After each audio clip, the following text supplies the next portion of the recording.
بسم اللہ الرحمن الرحیم نحمدہ ونصلی علی رسولہ الکریم وعلی آلہ واصحابہ اجمعین۔ قابل احترام جناب صدر جلسہ ڈاکٹر خالد مسعود، محترم جناب ڈاکٹر احسن زمان، ڈائریکٹر جنرل ادارہ تحقیقات اسلامی، امیر البحر جناب افتخار احمد سروہی، برادران محترم، خواہران مکرم، کل کی گفتگو کا موضوع تھا مطالعہ سیرت کی اہمیت اور ضرورت۔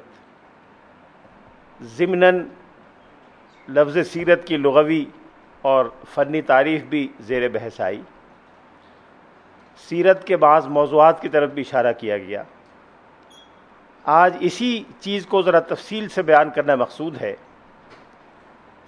سیرت کے موضوعات کی وسعت و جامعیت، اہم علوم سیرت اور نمایاں موضوعات سیرت، یہ آج کی گفتگو کا موضوع ہے۔ اس کے ساتھ ساتھ مصادر علم سیرت کی طرف بھی مختصر اشارہ کرنا مقصود ہے۔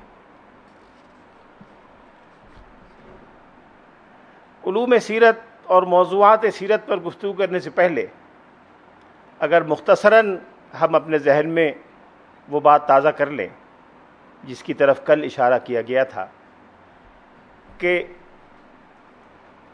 تمام بانیان مذاہب اور مؤسسین ادیان میں رسول اللہ صلی اللہ علیہ وسلم کی ذات مبارکہ وہ واحد شخصیت ہے جو تاریخ کی سرچ لائٹ میں دنیائے انسانیت کے سامنے ہے۔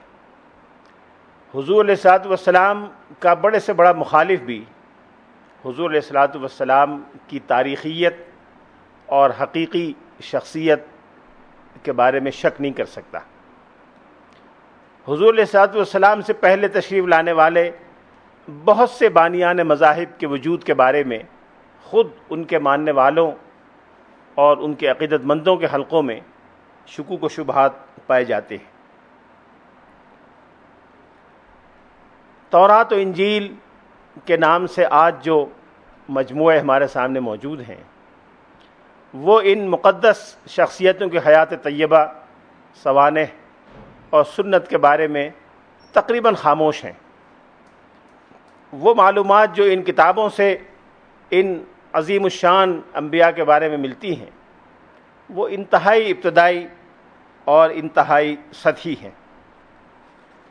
اس کے مقابلے میں حضور علیہ الصلوۃ والسلام کی حیات طیبہ پر حضور علیہ الصلوۃ والسلام کی اپنی زندگی سے لے کر حضور علیہ الصلوۃ والسلام کی حیات مبارکہ کے دور سے لے کر اور آج تک مسلسل نہ صرف غور و خوض کیا جا رہا ہے، لکھا جا رہا ہے، داد تحقیق اپنے اور پرائے دونوں دے رہے ہیں۔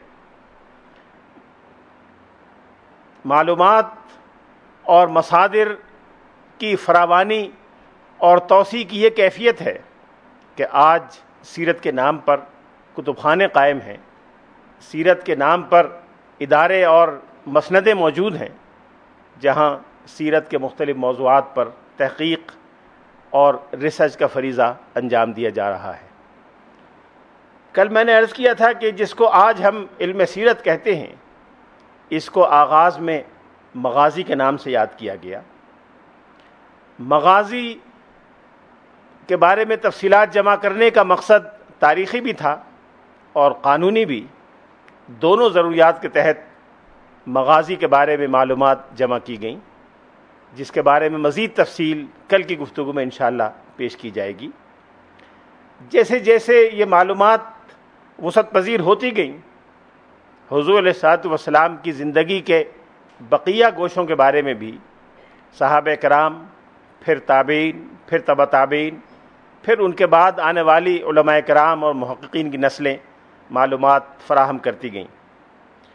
چنانچہ خود رسول اللہ صلی اللہ علیہ وسلم کی اپنی ذات مقدسہ کے علاوہ حضور علیہ الصلوۃ والسلام کے ارشادات، آپ کی سنت، آپ کے تحریر فرمائے ہوئے مکاتیب، وثائق اور دستاویزات، پھر آپ کے آباء و اجداد اور خاندان، خاندان سے آگے بڑھ کر آپ کے قبیلے اور دوسرے قبائل کے انساب، رشتہ داریاں، پھر حضور علیہ الصلوۃ والسلام کے شمائل یعنی عادات مبارکہ، خصائل، پھر آپ سے آگے بڑھ کر صحابہ کرام اور صحابہ کرام کے طبقات.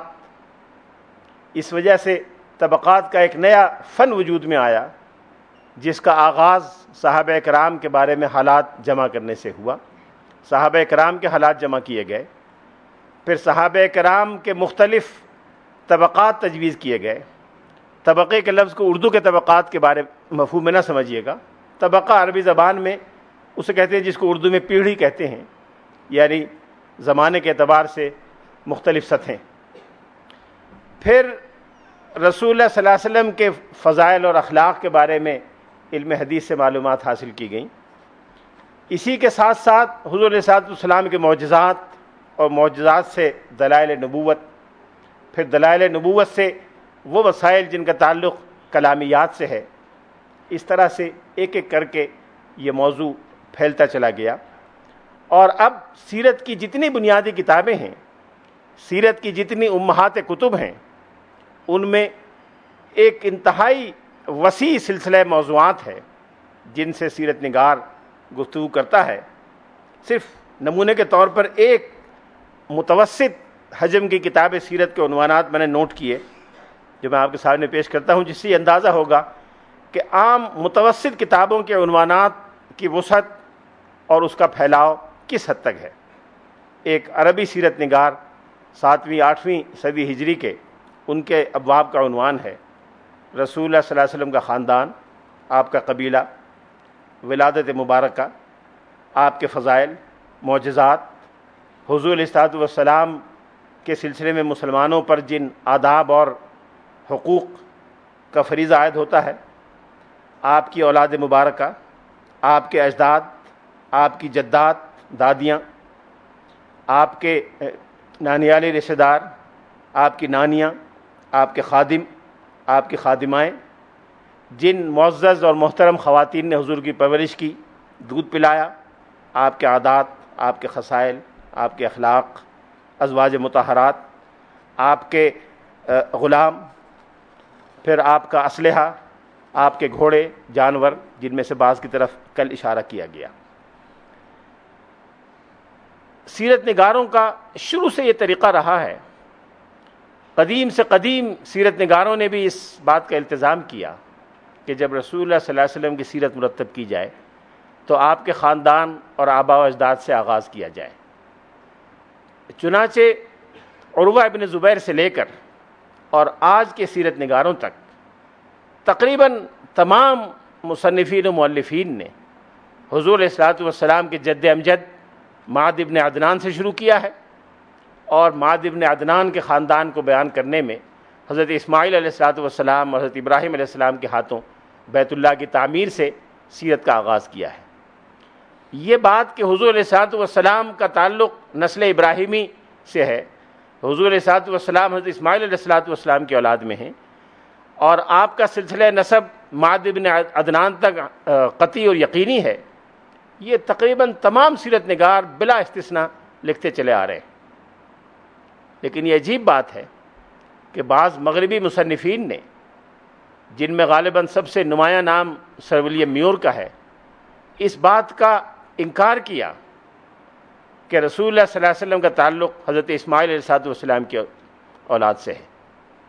شاید یہ بات ان کو گوارا نہیں ہوئی کہ جس طرح بنی اسحاق میں انبیاء کا سلسلہ چلا آ رہا تھا، اسی طرح کا ایک سلسلہ بلکہ خاتم السلاسل بنی اسماعیل میں سامنے آئے، اور رسول اللہ صلی اللہ علیہ وسلم کی وجہ سے بنی اسماعیل کو بھی وہ شرف اور اعزاز حاصل ہو جو بنی اسحاق کو حاصل ہوا تھا.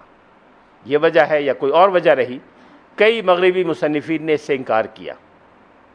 مغربی مصنفین کے اس انکار کی وجہ سے یہ بات اور بھی اہم ہو گئی ہے کہ حضور علیہ الصلوۃ والسلام کے خاندان اور آپ کے سلسلہ نسب پر اثرنو تحقیق کی جائے، اور تحقیق کر کے یہ بات واضح کی جائے کہ جو حقیقت سیرت نگار روز اول سے بیان کرتے چلے آ رہے ہیں، اور جو عرب میں روز روشن کی طرح واضح تھی، جس میں مسلمانوں کو کبھی تامل یا تردد نہیں ہوا اس کو مزید تاکید اور تحقیق کے ساتھ بیان کیا جائے۔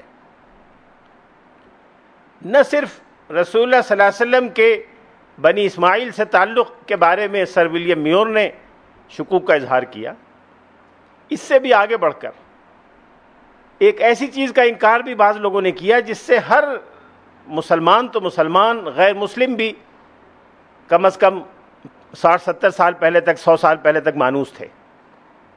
یہ کہ رسول اللہ صلی اللہ علیہ وسلم کا خاندان عرب کے انتہائی محترم، انتہائی معتبر اور قابل ذکر خاندانوں میں تھا۔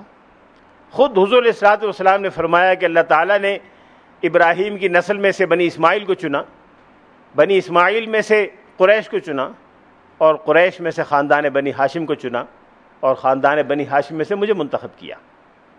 یہ بات حضور علیہ الصلوۃ والسلام ایک ایسے طبقے کے سامنے، ایک ایسے معاشرے میں ارشاد فرما رہے تھے جہاں انساب کی تفصیلات اور انساب کے بارے میں معلومات جمع کرنا لوگوں کے خاندانی مشاغل اور خاندانی پیشے تھے۔ یہ بات کہ عبد المطلب مکہ مکرمہ کی شہری ریاست کے سربراہ تھے، ہر شخص جانتا ہے۔ اگر مکہ مکرمہ کی شہری ریاست کے سربراہ کا خاندان اعلیٰ خاندان نہیں ہوگا تو پھر کس کا خاندان اعلیٰ ہوگا؟ لیکن ان سب چیزوں کو نظر انداز کرتے ہوئے ڈی ایس مارگولیت نے لکھا کہ رسول اللہ صلی اللہ علیہ وسلم کا خاندان، میں وہ لفظ مشکل سے دہراتا ہوں، آپ کا تعلق لو برتھ سے تھا، یعنی آپ کا خاندان نسلی اعتبار سے کم تر درجے کا خاندان تھا۔ اب یہ بات ایک مسلمان کے لیے جو سیرت کے اس پورے ذخیرے سے واقف ہو، اس لٹریچر پر جس کی نظر ہو، بڑی عجیب و غریب ہے اور حقائق کا انکار کرنے کے مترادف ہے۔ حضور علیہ الصلوۃ والسلام کے خاندان کے بارے میں عرب میں علم الانساب سے دلچسپی کی وجہ سے بہت سی روایات موجود ہیں جن کو علماء انساب نے، جن میں سے بعض کی طرف میں بھی اشارہ کروں گا، اور سیرت نگاروں نے تفصیل سے بیان کیا ہے۔ عرب میں چونکہ نسب رکھنے کا رواج تھا، افراد ہی کے نہیں، خاندانوں ہی کے نہیں، بلکہ اونٹوں اور گھوڑوں کے نسب نامے تک محفوظ رکھے جاتے تھے۔ وہاں یہ بات کہ کسی شخص کا نسب معلوم اور متعین نہ ہو، یہ بڑی عجیب و غریب تھی، ناقابل تصور تھی۔ اس لیے حضور علیہ الصلوۃ والسلام سے پیچھے کئی درجن پشتوں تک ایک ایک نام بھی محفوظ تھا۔ ان افراد اور شخصیات کے بارے میں معلومات بھی سیرت نگاروں نے اور ماہرین انساب نے جمع کی ہیں، لیکن خود رسول اللہ صلی اللہ علیہ وسلم نے معد ابن عدنان تک تصدیق فرمائی۔ کئی بار حضور نے جب اپنا نسب بیان فرمایا تو اپنے اور اپنے والد جناب عبداللہ اور دادا جناب عبد المطلب سے لے کر معد ابن عدنان تک بیان کیا۔ اس کے بعد آپ نے فرمایا کذب النسابون۔ اس کے بعد کے جو پشتے ہیں ان کے بارے میں ماہرین انساب کی تفصیلات درست نہیں ہیں، اس لیے کہ بہت سے نام ماہرین انساب نے چھوڑ دیے، بہت سے ناموں کے بارے میں التباس و اختلاف ہے، لیکن یہ حقیقت عرب میں کبھی بھی محل اختلاف نہیں رہی کہ سیدنا حضور علیہ الصلوۃ والسلام کے خاندان کا تعلق بنی اسماعیل سے تھا اور معد ابن عدنان بنی اسماعیل کی نسل سے تھے۔ حضور علیہ الصلوۃ والسلام کے اجداد میں سے ایک مشہور شخصیت کعب ابن لؤی کے بارے میں کہا جاتا ہے کہ وہ حضرت عیسیٰ علیہ الصلوۃ والسلام کے ہم عصر تھے، اور حضرت عیسیٰ علیہ الصلوۃ والسلام کے بعض حواریوں سے ان کی ملاقات کی طرف بھی بعض اشارے ملتے ہیں۔ چونکہ یہ سب حضرات تجارت پیشہ تھے، تجارت کے لیے مختلف علاقوں میں جاتے رہتے تھے، تو یہ بعض ایسے علاقوں میں گئے ہیں جہاں سیدنا عیسیٰ علیہ الصلوۃ والسلام کے حواریین موجود تھے، اور وہاں ان سے ان کی ملاقات ہوئی۔ قریش کے خاندان کے بارے میں جو تفصیلات سیرت نگاروں نے اور ماہرین انساب نے محفوظ رکھی ہیں، وہ خود حضور کے زمانے کی نہیں، حضور کے والد اور دادا کے زمانے کی نہیں، بلکہ کئی پشتوں پہلے سے وہ تفصیلات موجود ہیں۔ ان میں آپس میں اگر کوئی اختلاف ہوا وہ بھی موجود ہے، اگر اتفاق رائے ہوا تو اس کی تفصیلات بھی موجود ہیں۔ کون لوگ تھے قبائل قریش میں جو مطیبین کہلاتے تھے، کون لوگ تھے جو احلاف کہلاتے تھے، پھر قبائل قریش میں کون لوگ تھے جو قریش الظواہر کہلاتے تھے، اور کون لوگ تھے جو قریش البطاح کہلاتے تھے۔ یہ سارے قبائل وہ تھے جن میں آپس میں معاہدے بھی تھے، جن میں آپس میں دوستیاں بھی تھیں، جن میں آپس میں تعلقات بھی تھے۔ ان معاہدوں اور دوستیوں کا تعلق نہ صرف آپس کے تعاون اور قبائلی تقسیم کار سے تھا، بلکہ ان میں سے بہت سے معاہدہ جات کا تعلق عام آدمی کی فلاح و بہبود، مظلوموں کی حمایت اور بے گھر بے سہارا لوگوں کو سہارا فراہم کرنے سے بھی تھا۔ اس طرح کے بعض معاہدات کا جب حضور صلی اللہ علیہ وسلم سے ذکر کیا گیا تو آپ نے فرمایا کہ ما کان من حلف فی الجاہلیہ الا زادہ الاسلام شدۃ، جاہلیت کے زمانے میں جتنے بھی حلف اور معاہدے رہے ہیں، اسلام میں ان کو ختم نہیں کیا جائے گا، نظر انداز نہیں کیا جائے گا، بلکہ ان کو مزید بہتر بنایا جائے گا، اور ان کی شدت اور انٹینسٹی میں اسلام میں آ کر اضافہ تو ہو سکتا ہے، کمی نہیں ہو سکتی۔ حضور علیہ الصلوۃ والسلام کے جد امجد جناب ہاشم ابن عبد مناف کے بارے میں تقریباً تمام سیرت نگاروں نے لکھا ہے کہ وہ نہ صرف اپنے زمانے میں قریش کے سردار تھے، بلکہ مکن ارسٹوکریسی کے چانسلر بھی آج کل کی اصطلاح میں آپ انہیں کہہ سکتے ہیں۔ وہ ایک طرف مکے کی شہری ریاست کے سربراہ تھے، لیکن اس کے ساتھ ساتھ ان کے خاندان میں بنی ہاشم میں ان کی وجہ سے جو عہدہ چلا آ رہا تھا وہ بیت اللہ کی صدانت یعنی بیت اللہ کی نگہداشت کا منصب بھی تھا، اور حجاج کرام کی دیکھ بھال، آج کل کی اصطلاح میں آپ وزیر حج بھی ان کو کہہ سکتے ہیں۔ وزیر حج کا منصب ہاشم ابن عبد مناف کے ہاتھ میں تھا، اور ہاشم ابن عبد مناف کے زمانے سے جناب عباس ابن عبد المطلب رضی اللہ تعالیٰ عنہ کے زمانے تک یہ کیفیت رہی کہ یہ حضرات اپنی جیب سے، اپنے ذاتی وسائل سے تمام حجاج کی خدمت کیا کرتے تھے۔ جناب ہاشم کا لقب ہی ہاشم اس لیے پڑا تھا کہ ہاشم کہتے ہیں روٹی توڑ کر سرید بنانے والے کو۔ وہ تمام حجاج کرام کو اپنی جیب سے 2 وقت کا کھانا کھلایا کرتے تھے، اور ان کے کہنے سے سرید بنانے کے لیے روٹیاں توڑی جاتی تھیں اور تمام حجاج کو سرید کھلایا جاتا تھا، جو عرب میں اعلیٰ قسم کا لذیذ قسم کا کھانا سمجھا جاتا تھا۔ گویا جتنے حجاج کرام آتے تھے وہ مکہ مکرمہ میں قیام کے دوران جناب ہاشم ابن عبد مناف کے ذاتی مہمان ہوتے تھے۔ اس روایت کو حضرت عباس ابن عبد المطلب نے بھی نبھایا، اور بڑے پیمانے پر حجاج کرام کی دعوت اور ضیافت کا بندوبست جناب عباس ابن عبد المطلب کیا کرتے تھے۔ ہاشم کے بعد ان کے جانشین ان کے صاحبزادے عبد المطلب ہوئے، جو ایک طویل عرصہ مکے کی شہری ریاست کے سربراہ رہے۔ ابرہہ کے ہاتھوں مکے پر جو حملہ ہوا اس وقت جناب عبد المطلب ہی مکہ مکرمہ کے سردار تھے۔ ہاشم کو چند سال ہی مکے کی سربراہی کا موقع ملا، وہ نسبتاً کم سنی میں فوت ہو گئے، لیکن جناب عبد المطلب کی عمر نہایت طویل ہوئی، اور باختلاف روایات 90 سے لے کر 108 سال کی عمر میں ان کا انتقال ہوا۔ اس لیے اندازہ کیا جا سکتا ہے کہ وہ تقریباً 50 سال یا شاید اس سے بھی زیادہ مکہ مکرمہ کی شہری ریاست کے سربراہ رہے ہوں گے۔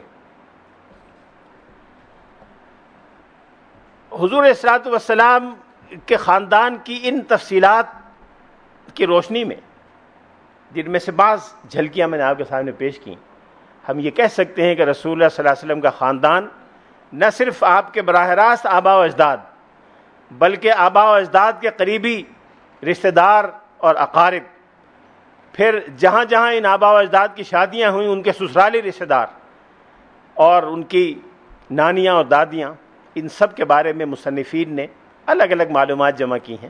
بعض لوگوں نے ان کے بارے میں کتابیں بھی لکھی ہیں۔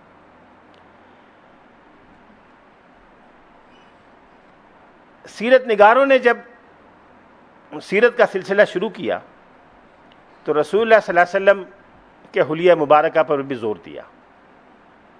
اس زمانے میں شاید عرب میں مصور نہیں ہوتے تھے، یوں بھی تصویر کشی اسلام کے مزاج کے خلاف تھی، رسول اللہ صلی اللہ علیہ وسلم نے اس کو ناپسند فرمایا۔ جو تصویریں مقدس شخصیات کی عبادت کی خاطر بیت اللہ میں لگائی گئی تھیں ان کو حضور نے مٹایا۔ اس لیے حضور کی تصویر تو کوئی نہیں بنا سکتا تھا، اور شاید کوئی مصور اگر ہوتا بھی تو نہ بنا سکتا، لیکن صحابہ کرام میں سے متعدد نے، کم و بیش 1 درجن صحابہ کرام نے رسول اللہ صلی اللہ علیہ وسلم کے حلیہ مبارکہ کو بعد والوں کے لیے بیان کیا ہے۔ ان میں سے دو نام بڑے مشہور ہیں، ایک سیدنا علی بن ابی طالب ہیں جو پیدائش سے لے کر اور اپنی زندگی کے تقریباً 40-42 سال کی عمر تک حضور علیہ الصلوۃ والسلام کی خدمت میں شب و روز رہے۔ دوسرے حضور کے سوتیلے بیٹے ہند ابن ابی حالہ ہیں، جن کے بارے میں حضرت حسن نے ارشاد فرمایا کہ وَكَانَ وَصَّافًا لِحِلْيَةِ رسول اللہ صلی اللہ علیہ وسلم، کہ رسول اللہ صلی اللہ علیہ وسلم کے حلیہ مبارکہ کو بہت تفصیل سے بیان کرنے والے تھے۔ وہ حضرات جنہوں نے حضور کا حلیہ مبارک بیان کیا، ان کے نام ایک سرسری جائزے میں جو سامنے آئے وہ 15 صحابہ کرام ہیں، جن کی روایات مختلف کتب سیرت اور کتب حدیث میں موجود ہیں۔ ممکن ہے کسی کے ذہن میں یہ سوال پیدا ہو کہ صحابہ کرام تو اتنی بڑی تعداد میں تھے، تو یہ صرف 15 نے حلیہ مبارکہ کیوں بیان فرمایا؟ غالباً اس کی وجہ یہ ہو سکتی ہے کہ صحابہ کرام میں سے بیشتر تو خود زیارت کیے ہوئے تھے، ان کی آنکھیں دیدار جمال سے مشرف ہوئی تھیں، وہ اگر بیان کرتے تو صحابہ کرام ہی کے سامنے بیان کرنے کے خاص مواقع نہیں تھے۔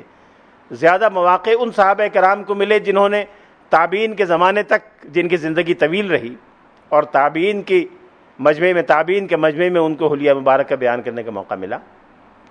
لیکن ایک اور چھوٹی سی وجہ جو ایک اور صحابی کی زبان سے سامنے آتی ہے، ایک صحابی سے پوچھا تابعین میں سے کسی نے کہ آپ رسول اللہ صلی اللہ علیہ وسلم کو حلیہ مبارکہ بیان کر سکتے ہیں؟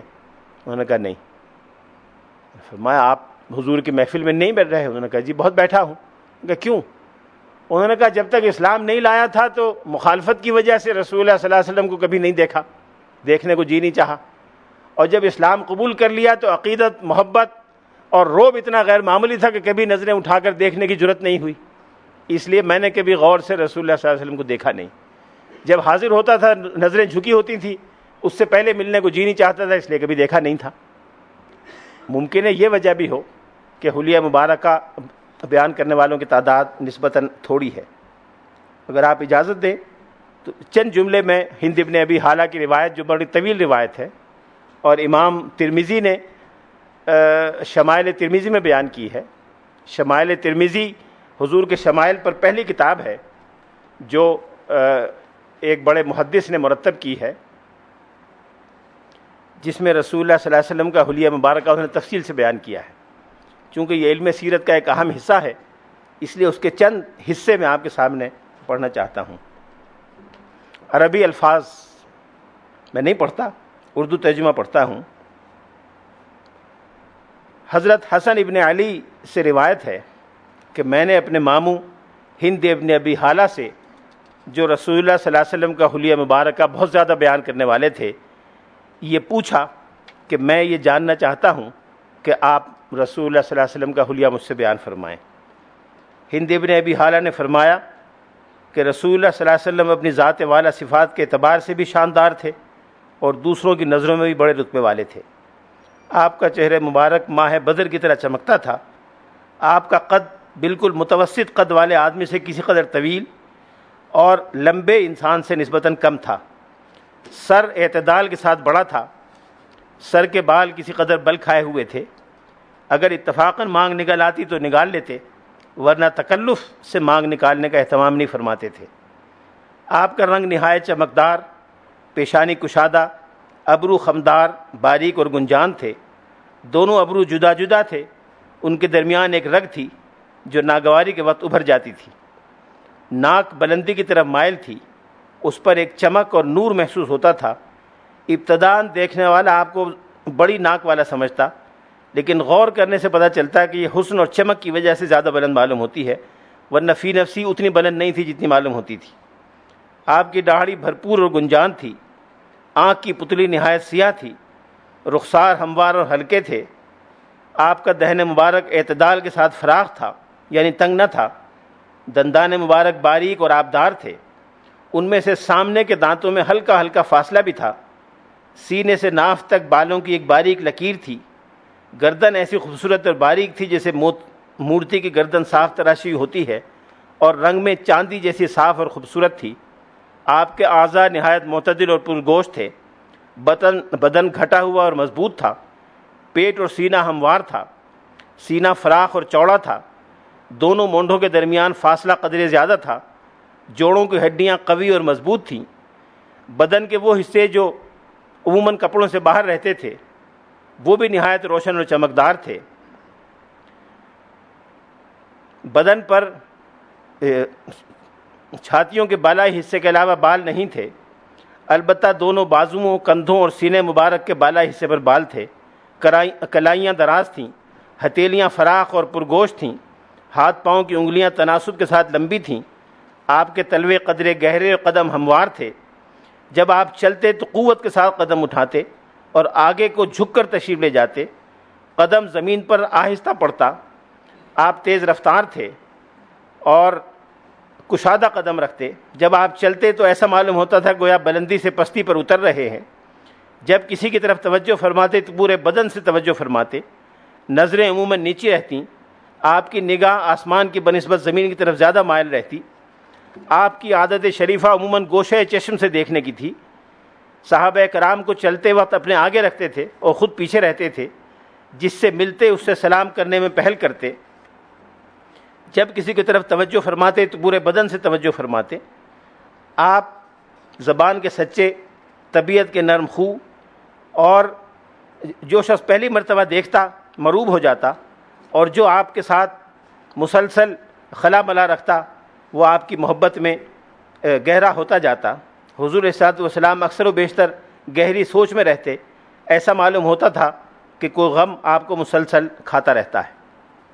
یہ ایک طویل روایت ہے جو ہند بن ابی حالہ سے مختلف محدثین نے روایت کی ہے۔ اس سے یہ اندازہ ہوگا کہ صحابہ کرام نے رسول اللہ صلی اللہ علیہ وسلم کے حلیہ مبارکہ کے بارے میں کس طرح کی معلومات جمع کی۔ یہ شمائل کا ایک شعبہ ہے۔ شمائل کے بارے میں یوں تو تمام سیرت نگاروں نے تفصیل بیان کی ہے، لیکن اس میں تقدم اور اولیت کا شرف امام ترمذی کو حاصل ہے، جنہوں نے شمائل ترمذی کے نام سے ایک کتاب لکھی، اور اس کا ترجمہ انگریزی اور اردو کے علاوہ فارسی اور غالباً ترکی میں بھی موجود ہے۔ اردو میں 1 سے زائد ترجمے ہوئے ہیں۔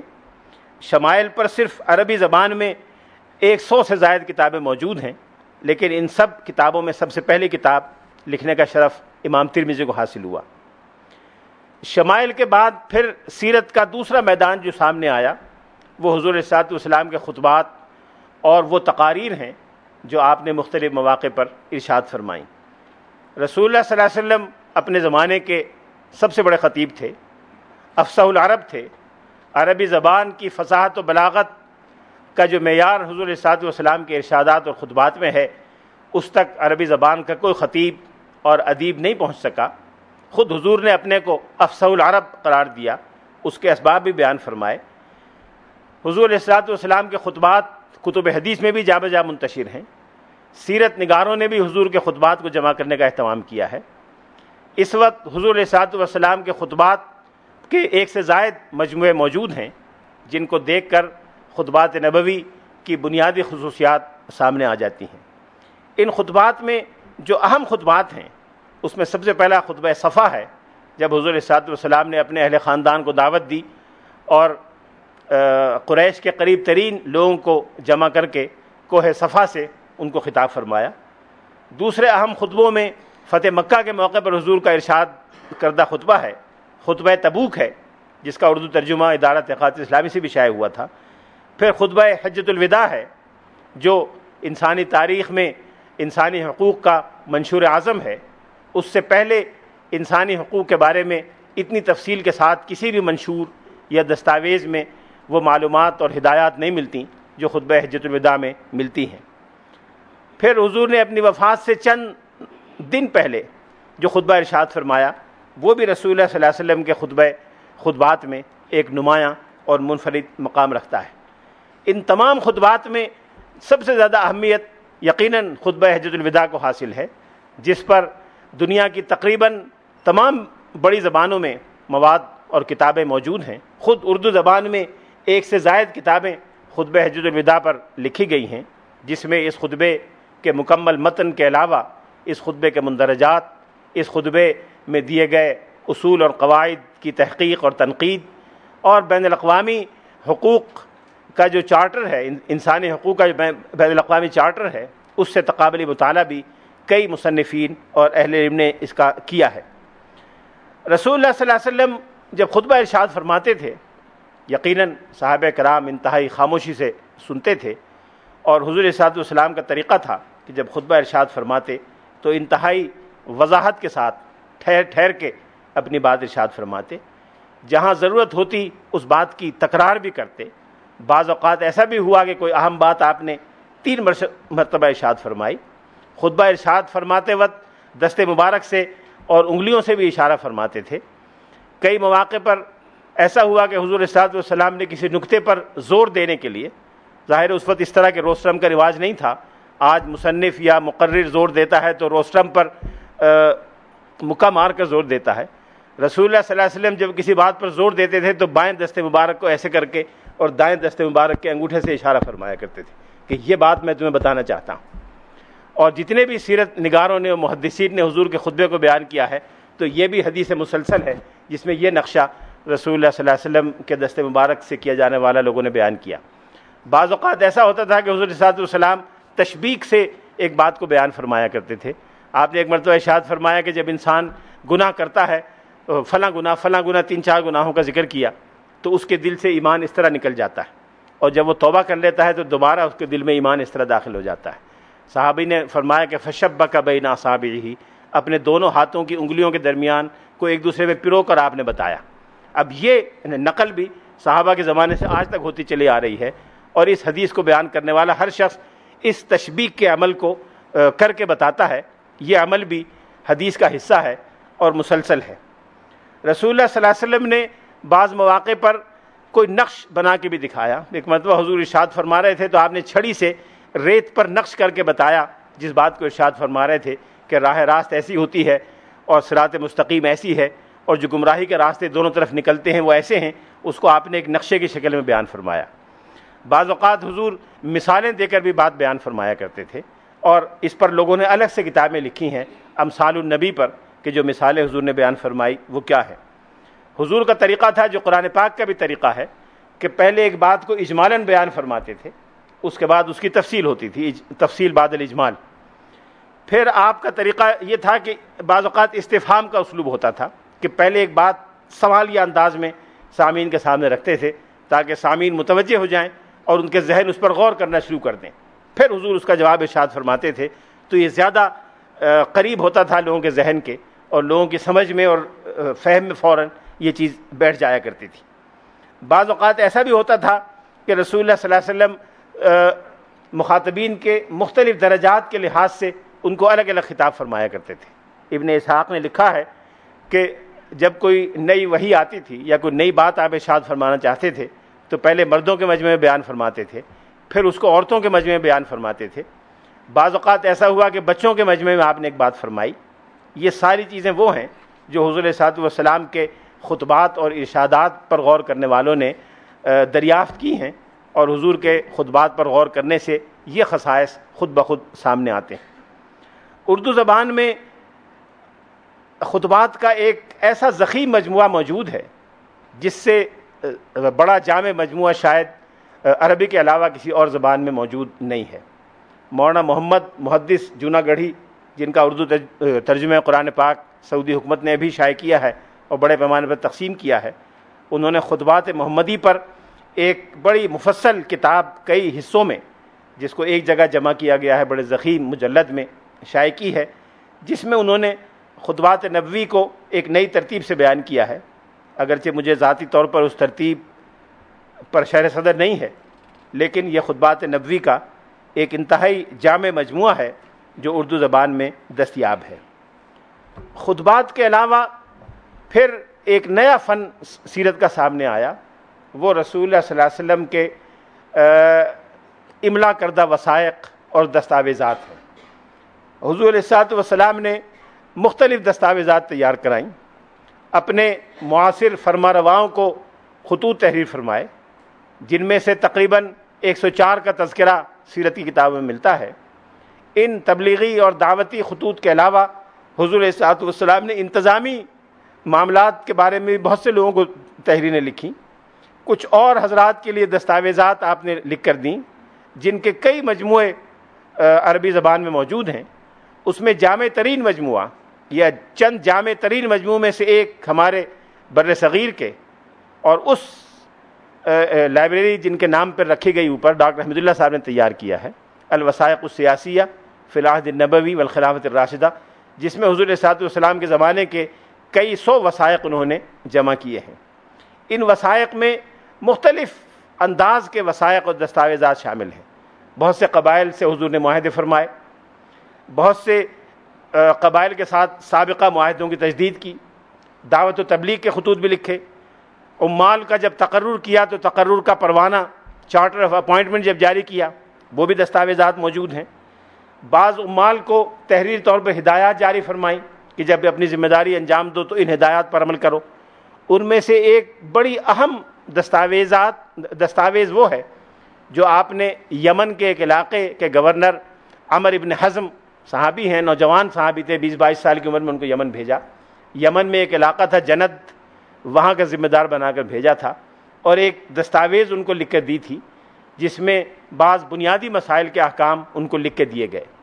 سیدنا علی بن ابی طالب کو جب یمن کے بعض علاقوں میں بھیجا ان کو بھی ایک دستاویز لکھ کر دی، اور وہ دستاویز سیدنا علی بن ابی طالب کو اتنی عزیز تھی کہ ہر وقت اپنے ساتھ رکھا کرتے تھے، یہاں تک کہ اپنی تلوار کی نیام میں ایک حصے میں وہ دستاویز بھی طے کر کے رکھی ہوتی تھی۔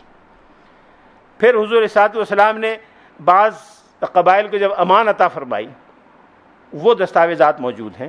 کچھ لوگوں کو عطایا اور زمینیں الاٹ کرنے کی ہدایات جاری فرمائیں۔ ایک مشہور صحابی ہیں قبیلہ مزینہ کے سربراہ بلال ابن حارث المزنی، یہ بلال مؤذن نہیں ہیں، یہ بلال دوسرے ہیں، بلال ابن حارث مزنی، ان کو ایک زمین حضور نے الاٹ کی اور پھر بعض صحابہ کرام کے مشورے پر ان سے واپس لے لی۔ اس الاٹمنٹ کا اور اس واپسی دونوں کی دستاویزات موجود ہیں۔ پھر بعض شخصی خطوط بھی رسول اللہ صلی اللہ علیہ وسلم نے لکھے، اور پھر کچھ متفرق دستاویزات ہیں۔ یہ ان دستاویزات کی نوعیت ہے جو وثائق کے نام سے سیرت کا حصہ ہیں اور سیرت نگاروں نے ان سے کام لیا ہے۔ یہ دستاویزات کتب حدیث میں بھی مذکور ہیں، ان میں سے کئی صحیح بخاری میں ہیں، مثلا قیصر روم کے نام جو نام مبارک لکھا تھا اس کا متن صحیح بخاری میں ہے، حدیث کی اور کئی کتابوں میں ہے، لیکن ان کے ساتھ ساتھ سیرت کی جن بنیادی کتابوں میں ان دستاویزات کو نقل کیا گیا ہے ان میں طبقات ابن سعد، تاریخ طبری، فتوح البلدان، کتاب الاموال، سیرت ابن ہشام اور امام ابو یوسف کی کتاب الخراج شامل ہیں۔ ان دستاویزات کی ایک تاریخی اہمیت بھی ہے، لیکن تاریخی اہمیت کے ساتھ ساتھ اس کی ایک قانونی فقہی اہمیت بھی تھی، اور جن قبائل میں اس طرح کی دستاویزات پائی جاتی تھی وہاں ایک تقدس اور احترام بھی اس متعلقہ قبیلے کو حاصل ہو جاتا تھا۔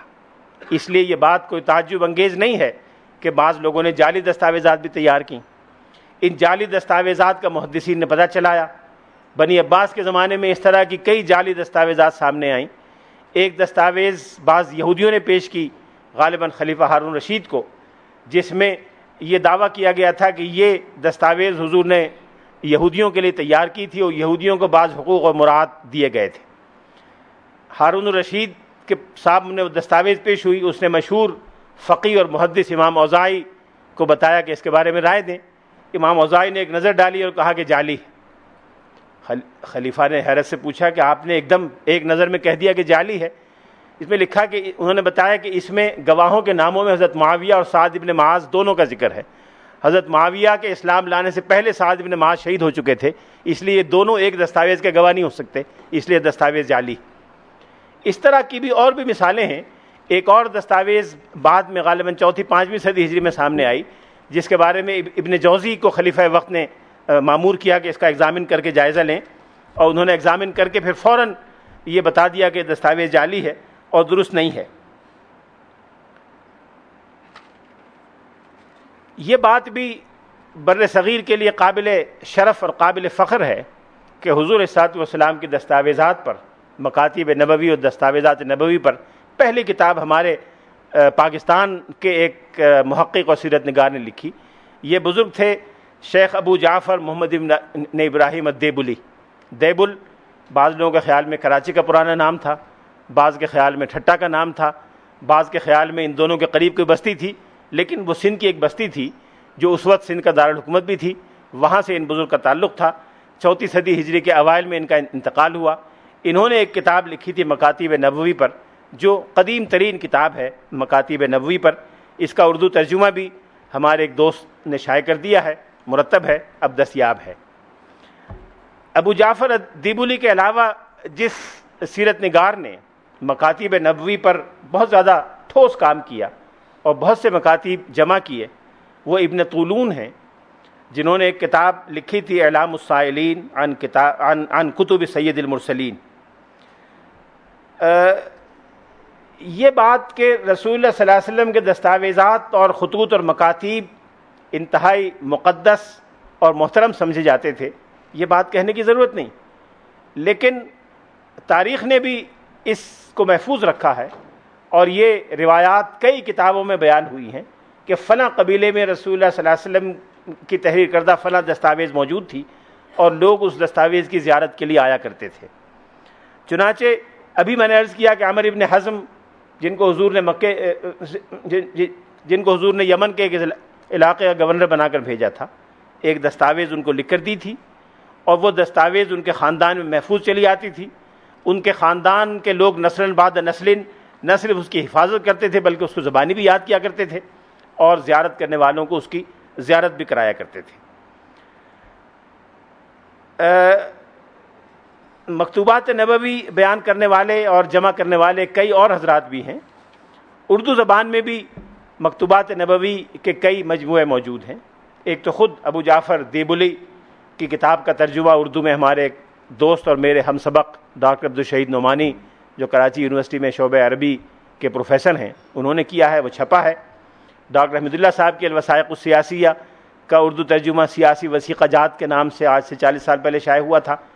ایک اور کتاب جو ہندوستان کے ایک عالم نے لکھی ہے وثائق نبوی مکتوبات نبوی کے نام سے، یہ بھی لاہور اور دہلی اور کراچی میں کئی بار چھپی ہے.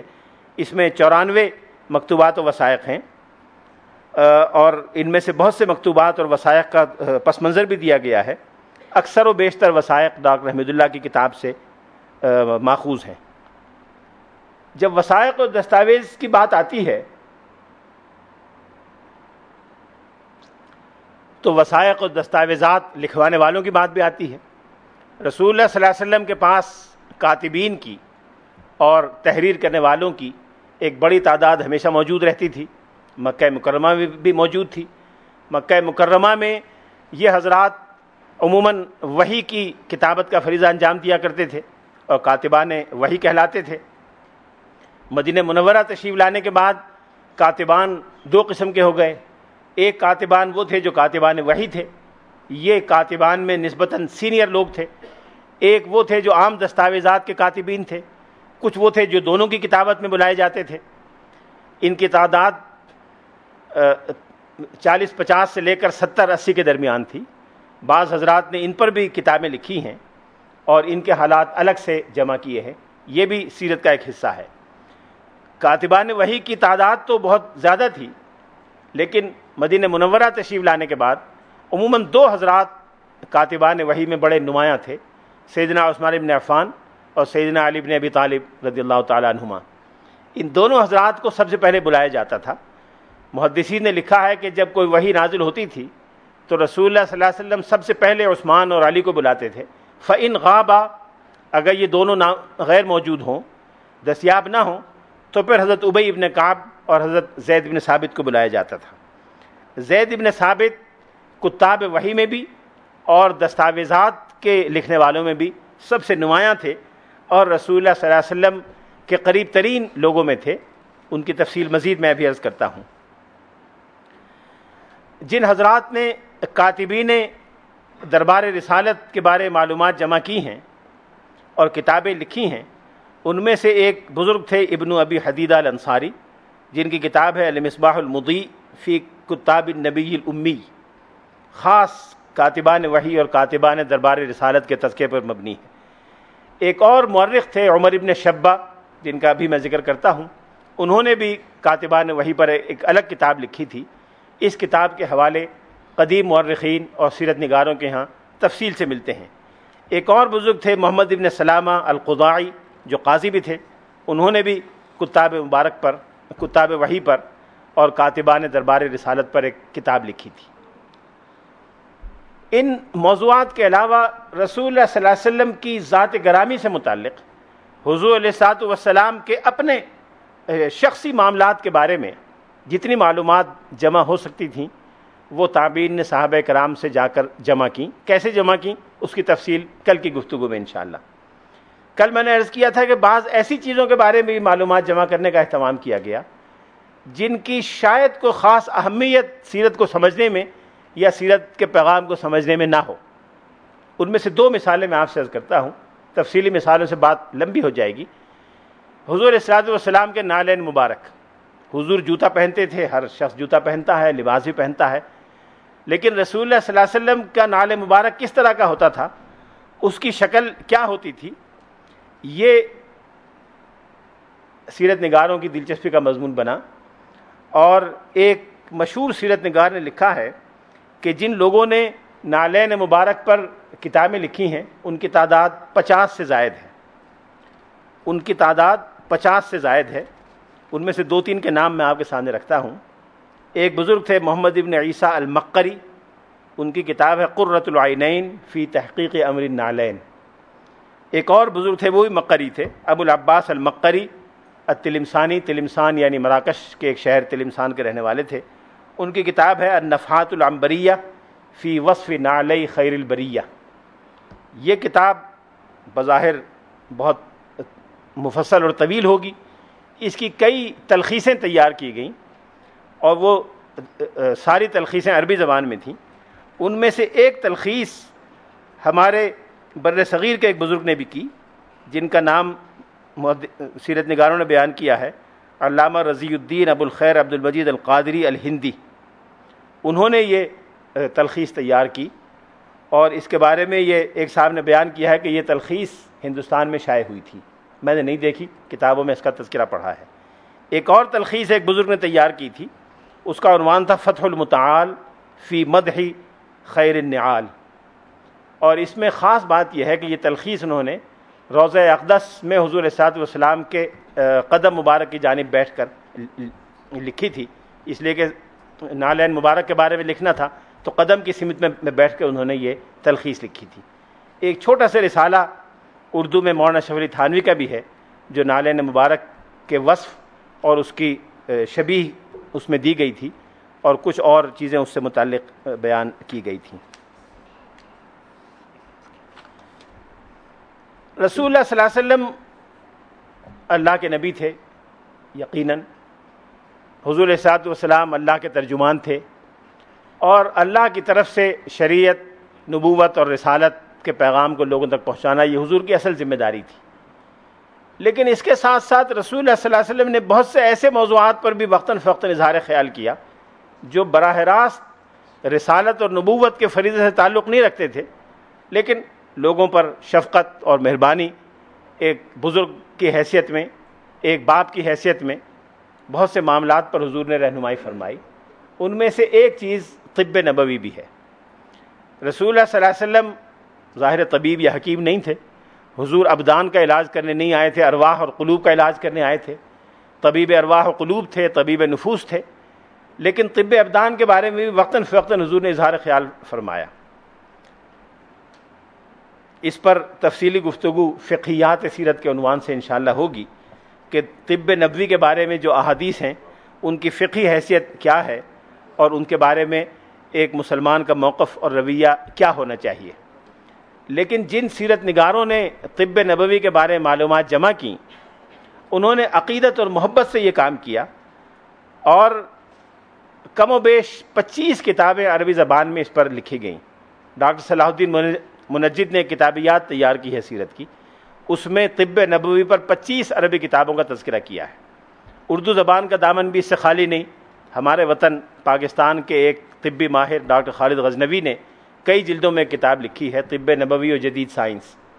وہ بھی سیرت کا ایک جزوی حصہ کہلائی جا سکتی ہے اور سیرت کے عمومی دائرے سے اس کو الگ نہیں کیا جا سکتا. جہاں سیرت پر تحقیقی اور عالمانہ کام ہوئے وہاں سیرت پر عوامی انداز میں بھی کام ہوئے. اگر ایک نئی اصطلاح وضع کرنے کی اجازت دی جائے تو ہم اس کو لوک سیرت کہہ سکتے ہیں. لوک سیرت پر قدیم زمانے سے لوگ لکھتے چلے آ رہے ہیں۔ لوگ سیرت کا مقصد یہ تھا کہ عامت الناس کو سیرت کے بنیادی حقائق سے واقف کرایا جائے، اور سیرت پر ایسے چھوٹے چھوٹے رسائل اور کتابچے تیار کیے جائیں جس میں حضور علیہ الصلوۃ والسلام کی عظمت، آپ کی فضیلت اور بزرگی لوگوں کے سامنے آ جائے۔ لوگ سیرت کا ایک بڑا اہم نمونہ میلاد نامے اور موالید بھی ہیں، جن کو عربی میں موالید اور اردو میں میلاد نامہ کہہ سکتے ہیں۔ میلاد نامہ اگرچہ اس کا نام میلاد نامہ ہے، لیکن اس میں صرف رسول اللہ صلی اللہ علیہ وسلم کی ولادت مبارکہ کا بیان نہیں ہوتا تھا۔ ولادت مبارکہ کے ساتھ ساتھ حضور کے معجزات اور حضور کی ولادت سے پہلے آپ کے بارے میں بشارتیں، جس کو صوفیہ کی زبان میں ارحاسات کہتے ہیں۔ ارحاس سے مراد روحانی طور پر کسی عظیم شخصیت کی ولادت سے پہلے بعض ایسے شواہد جو اہل روحانیت اور اہل کشف کے سامنے آنے لگیں، ان چیزوں کو ارحاس کہتے ہیں۔ ارحاسات جمع کیے گئے، پھر حضور کے بچپن اور رضاعت کے بارے میں اور ابتدائی تربیت کے بارے میں بعض چیزیں جمع کی گئیں۔ یہ کتب موالید کب سے لکھی جانی شروع ہوئیں، اس کے بارے میں تعین کے ساتھ کچھ کہنا دشوار ہے، لیکن 5ویں 6ٹی ہجری سے موالید پر کتابیں آنا شروع ہو گئی تھیں، اور اس وقت سے آج تک مسلسل میلاد نامے تقریباً تمام اسلامی زبانوں میں، جس میں ترکی فارسی بھی شامل ہیں، لکھے جا رہے ہیں۔ بر صغیر میں فارسی میں میلاد نامے لکھے گئے، اور جب سے اردو زبان وجود میں آئی ہے اس وقت سے اردو زبان میں بھی میلاد نامے لکھے جا رہے ہیں۔ اردو زبان کے بعض میلاد ناموں کا ذکر بر صغیر میں علم سیرت میں جب بات ہوگی تو انشاءاللہ کیا جائے گا۔ سیرت کا ایک اہم شعبہ تعلیمیات سیرت بھی ہے۔ تعلیمیات سیرت سے میری مراد سیرت سے متعلق وہ معلومات یا وہ شعبے ہیں جن کا تعلق علم کی نشر و اشاعت اور تعلیم سے ہے۔ تعلیم اور تعلیمیات کے بارے میں سیرت میں جو مواد ہے اس کو 3 حصوں میں تقسیم کیا جا سکتا ہے۔ ایک حصہ تو وہ ہے جو براہ راست شریعت کا حصہ ہے، ساری شریعت ہے، لیکن ایک وہ حصہ ہے جو قرآن پاک اور احادیث میں آیا ہے، جن کو ہم اسلام کا تصور علم اور تصور تعلیم یا تعلیم کے بارے میں اسلام کے احکام کہہ سکتے ہیں، جو بالواسطہ تو سیرت کا حصہ ہے لیکن براہ راست سیرت کا حصہ نہیں، براہ راست وہ علم حدیث کا حصہ ہے۔ دوسری چیز جو سیرت کا حصہ ہے اور احادیث کا حصہ بھی ہے، وہ ہے رسول اللہ صلی اللہ علیہ وسلم کا اپنا کردار بطور معلم کے۔ آپ نے اپنا تعارف کروایا تھا کہ انما بعثت معلما، میں تو بطور معلم ہی کے بھیجا گیا ہوں۔ تو آپ نے معلم کائنات اور معلم انسانیت کے طور پر کس طرح اس فریضے کو انجام دیا، اس کے بارے میں اہل علم نے کتابیں لکھی ہیں۔ ہماری یونیورسٹی کے ہمارے ایک فاضل دوست ڈاکٹر فضل الہی نے بھی ایک کتاب بڑی ضخیم لکھی ہے، النبی علیہ الصلوۃ والسلام معلما، یہ عربی میں ہے اور سعودی عرب میں کہیں شائع ہوئی ہے۔ اس میں انہوں نے وہ تمام احادیث اور سیرت کے بارے میں سیرت میں جو معلومات ہیں وہ جمع کر دی ہیں، جن سے حضور علیہ الصلوۃ والسلام کی کیفیت تعلیم، طرز تعلیم، اسلوب تعلیم اور انداز تعلیم کے بارے میں معلومات ملتی ہیں۔ تیسرا حصہ تعلیمیات سیرت کا وہ ہے جو رسول اللہ صلی اللہ علیہ وسلم کے ان انتظامی فیصلوں سے بحث کرتا ہے جو تعلیم کے بارے میں حضور نے کیے۔ تعلیم کی نشر و اشاعت کے لیے مدینہ منورہ میں کیا کیا، مکہ مکرمہ میں کیا کیا، کیسے تعلیم کو عام کیا، کون سے انتظامی اقدامات کیے، اس کے لیے کوئی ادارے قائم فرمائے تو کیا فرمائے۔ اس پر انشاءاللہ ریاست مدینہ پر جو دوسری گفتگو ہوگی، ریاست مدینہ معیشت اور معاشرت، اس میں انشاءاللہ گفتگو کی جائے گی۔ سیرت کا ایک اہم میدان روحانیات سیرت بھی ہے۔ روحانیات سیرت سے مراد بنیادی طور پر تو تزکیہ نفوس کے سلسلے میں حضور نے جو کچھ اقدامات فرمائے، لوگوں کی روحانی پاکیزگی اور تربیت کے لیے جو کچھ کیا، لوگوں کے اخلاق کی تربیت کس طرح فرمائی، جو غلط عادات، غلط رواجات، غلط اخلاقی انداز اور رویے لوگوں میں تھے ان کو کیسے دور فرمایا، اس کا مطالعہ ہے۔ لیکن وقت کے ساتھ ساتھ روحانیات سیرت پر بھی اہل علم غور کرتے گئے، اور رسول اللہ صلی اللہ علیہ وسلم چونکہ تمام روحانی پاکیزگیوں کا سرچشمہ ہیں، آپ کی ذات گرامی سے مسلمانوں میں روحانیات کی ہر لو روشن ہوئی ہے، اس لیے خاص طور پہ اہل روحانیت نے اس پر زیادہ توجہ دی ہے۔ رسول اللہ صلی اللہ علیہ وسلم کی دعائیں اور مناجاتیں جو روحانیت کا سب سے بڑا ذریعہ ہیں، اس کو لوگوں نے الگ سے جمع کیا ہے۔ اس پر سینکڑوں کتابیں، کتابیات پر سرسری نظر ڈالیں ابن ندیم کے زمانے سے لے کر آج کی کتابیات تک، تو وہ مجموعے جو مختلف لوگوں نے دعاؤں کے مرتب کیے ہیں، دعائے معصورہ حضور علیہ الصلوۃ والسلام سے جو دعائیں منقول ہیں، یہ روحانیات سیرت کا ایک بڑا اہم باب ہیں، اور اس پر سینکڑوں نہیں بلکہ شاید ہزاروں مجموعے لوگوں نے تیار کیے ہیں، اور ہر دور میں مختلف رجحانات کے لوگ اپنی اپنی پسند کے مجموعے تیار کرتے چلے آ رہے ہیں۔ روحانیات سیرت کی اس صنف کا، یعنی دعوات نبوت یا دعوات نبوی پر کام کا آغاز تو محدثین کے زمانے سے ہو گیا تھا۔ صحابہ کرام میں سے بہت سو نے دعائیں یاد کیں، اور خود حضور علیہ الصلوۃ والسلام نے دعائیں یاد کروائیں۔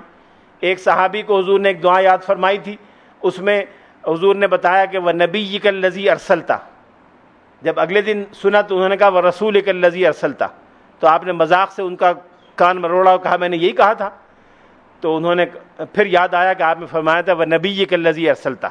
تو جب بھی یہ واقعہ بیان کرتے تھے تو یہ کہتے تھے کہ حضور نے میرا کان مروڑ کے پوچھا کہ کیا میں نے یہ کہا تھا۔ اس سے پتہ چلا کہ جو الفاظ حضور نے سکھائے ہیں وہ حضور اس کا اہتمام فرماتے تھے کہ صحابہ کرام کو اسی طرح یاد رہیں، اور صحابہ اس کو اسی طرح یاد رکھتے تھے۔ دعاؤں کی نقل بقیہ حدیثوں کی طرح باللفظ نہیں، بالمعنی نہیں ہوئی بلکہ باللفظ ہوئی ہے۔ پھر روحانیات سیرت کا ایک اہم عنوان وہ سلسلہ تصوف ہیں جو دو صحابہ کے واسطے سے، اکثر دو صحابہ کے، کچھ اکا دکا اور صحابہ کے واسطے سے رسول اللہ صلی اللہ علیہ وسلم کی ذات گرامی تک پہنچتے ہیں۔ اس پر لوگوں نے الگ سے کتابیں لکھی ہیں۔ سلسلہ تصوف کی انتہا حضور علیہ الصلوۃ والسلام کی ذات گرامی تک ہوتی ہے۔ ایک بڑا سلسلہ ہمارے بر صغیر میں سیدنا صدیق اکبر کے واسطے سے حضور تک پہنچتا ہے۔ بقیہ سلسلوں میں سے بڑی تعداد سیدنا علی بن ابی طالب کے واسطے سے حضور تک پہنچتی ہے۔ ایک آدھ سلسلہ اور بھی ہے جو کچھ اور صحابہ مثلا ابی بن کعب یا حضرت ابو ذر غفاری کے ذریعے سے حضور تک پہنچتا ہے۔ یہ خود روحانیات سیرت کا ایک اہم میدان ہے۔ حضرت شاہ ولی اللہ محدث دہلوی نے ایک بڑی لطیف بات فرمائی ہے۔ آپ نے فرمایا کہ حضور علیہ الصلوۃ والسلام کی جانشینی کی دو قسمیں ہیں، ایک خلافت ظاہرہ کہلاتی ہے، خلافت باطنہ کہلاتی ہے۔ خلافت ظاہرہ تو وہ ہے جو ظاہری انتظامات اور دنیاوی معاملات میں حضور کی جانشینی تھی، وہ تو جناب صدیق اکبر رضی اللہ تعالیٰ عنہ کو حاصل ہوئی۔ حضور کے جانشین کے طور پر انہوں نے جنگیں بھی لڑوائیں، فوجوں کی سربراہی بھی کی، بقیہ انتظامات جو ریاست سے متعلق ہیں وہ آپ نے کیے۔ لیکن جو خلافت باطنہ ہے، جو حضور کی حقیقی جانشینی اور حقیقی خلافت ہے، وہ روحانی تربیت، تزکیہ نفس اور دین کی تعلیم اور روحانی پاکیزگی میں حضور کی جانشینی ہے۔ اس میں تمام کبار صحابہ حضور کے بلا واسطہ خلیفہ ہوئے۔ سیدنا صدیق اکبر بھی اس میں بلا واسطہ خلیفہ ہیں، بقیہ صحابہ بھی بلا واسطہ خلیفہ ہیں۔ اس میں کوئی اختلاف نہیں کہ ہر صحابی حضور کا خلیفہ بلا فصل ہے۔ کچھ صحابہ کو زیادہ خلافت کے تقاضے انجام دینے کا موقع ملا، کچھ صحابہ کو نسبتاً کم موقع ملا۔ پھر جب اہل علم نے، ارباب تصوف اور اساطین روحانیات نے اس پر غور شروع کیا تو انہوں نے حضور علیہ الصلوۃ والسلام کی شخصیت کے بعض پہلوؤں کو تصوف اور روحانیات کی زبان میں بیان کیا۔ نور محمدی، حقیقت محمدیہ، برزخ کبریٰ، یہ تصوف کے بڑے بڑے موضوعات اور میدان ہیں جن پر اکابر صوفیہ نے بہت کچھ لکھا ہے۔ حضرت شیخ احمد سرہندی، مجدد الفسانی، شیخ عبدالحق محدث دہلوی، شاہ ولی اللہ محدث دہلوی، شیخ محی الدین ابن عربی، ان سب حضرات نے روحانیات سیرت کو ایک الگ فن بنا دیا ہے۔ اگرچہ عام طور پر سیرت کی کتابوں میں اس کو اس لیے بیان نہیں کیا جاتا کہ اکثر سیرت نگار اس فن کے شاید میدان، اس فن کے مرد میدان نہیں تھے، اس لیے عموماً سیرت کی عام کتابوں میں اس کا تذکرہ نہیں ہوتا، لیکن بعض سیرت کتابوں میں ہے۔ مثلا شیخ عبدالحق محدث دہلوی کی کتابوں میں ان مضامین کا تذکرہ ہے۔ اسی طرح سے کئی اور سیرت نگاروں نے ان مضامین کو اپنے ہاں اٹھایا ہے۔ سیرت، روحانیات سیرت کا ایک اہم مضمون یہ بھی تھا کہ بعض سیرت نگاروں نے مختلف انبیاء علیہ السلام کی روحانیت کو اور رسول اللہ صلی اللہ علیہ وسلم کی روحانیت کو آمنے سامنے رکھ کر دیکھا۔ یہ ایک ایسا میدان ہے جس میں تجربے کی بنیاد پر بات کہی جا سکتی ہے، علم کی بنیاد پر، روایت کی بنیاد پر نہیں کہی جا سکتی۔ اس لیے میں مزید تفصیل میں نہیں جا سکتا کہ اس روحانیت انبیاء سے ان کی کیا مراد ہے، حقیقت موسوی سے کیا مراد ہے، حقیقت عیسوی سے کیا مراد ہے، حقیقت محمدی سے کیا مراد ہے، یہ ایک الگ میدان ہے جس پر لوگوں نے ہزارہا صفحات لکھے ہیں، اور خاص طور پہ شیخ محی الدین ابن عربی کی فتوحات مکیہ اس پورے میدان میں شاید اعلیٰ ترین کتابوں میں سے ہے، جس کے بارے میں مختلف رائے کا اظہار اہل علم کرتے آئے ہیں، اس سے زیادہ کچھ کہنا مشکل ہے۔ ان تمام مضامین کا خلاصہ شیخ محی الدین ابن عربی نے کیا لکھا، شیخ عبدالحق محدث دہلوی نے کیا لکھا، ایک انگریزی جملے میں علامہ اقبال نے ادا کیا ہے۔ وہ جملہ میں بیان کر کے روحانیات سیرت کا مضمون ختم کرتا ہوں۔ غالباً علامہ اقبال نے یہ ساری کتابیں پڑھی ہوں گی، فتوحات مکیہ تو پڑھی تھی یقیناً، شیخ عبدالحق کی کتابیں بھی دیکھی ہوں گی۔ علامہ نے لکھا تھا کہ all the previous prophets were Muhammad in the making۔ بس یہ اس کا خلاصہ ہے اس ساری بحث کا۔ روحانیات سیرت کے بعد پھر ایک مضمون کو ہم کہہ سکتے ہیں ادبیات سیرت۔ ادبیات سیرت سے مراد یہ ہے کہ رسول اللہ صلی اللہ علیہ وسلم کے ارشادات کا، حضور کے خطبات اور مکاتیب کا ادبی اعتبار سے جائزہ۔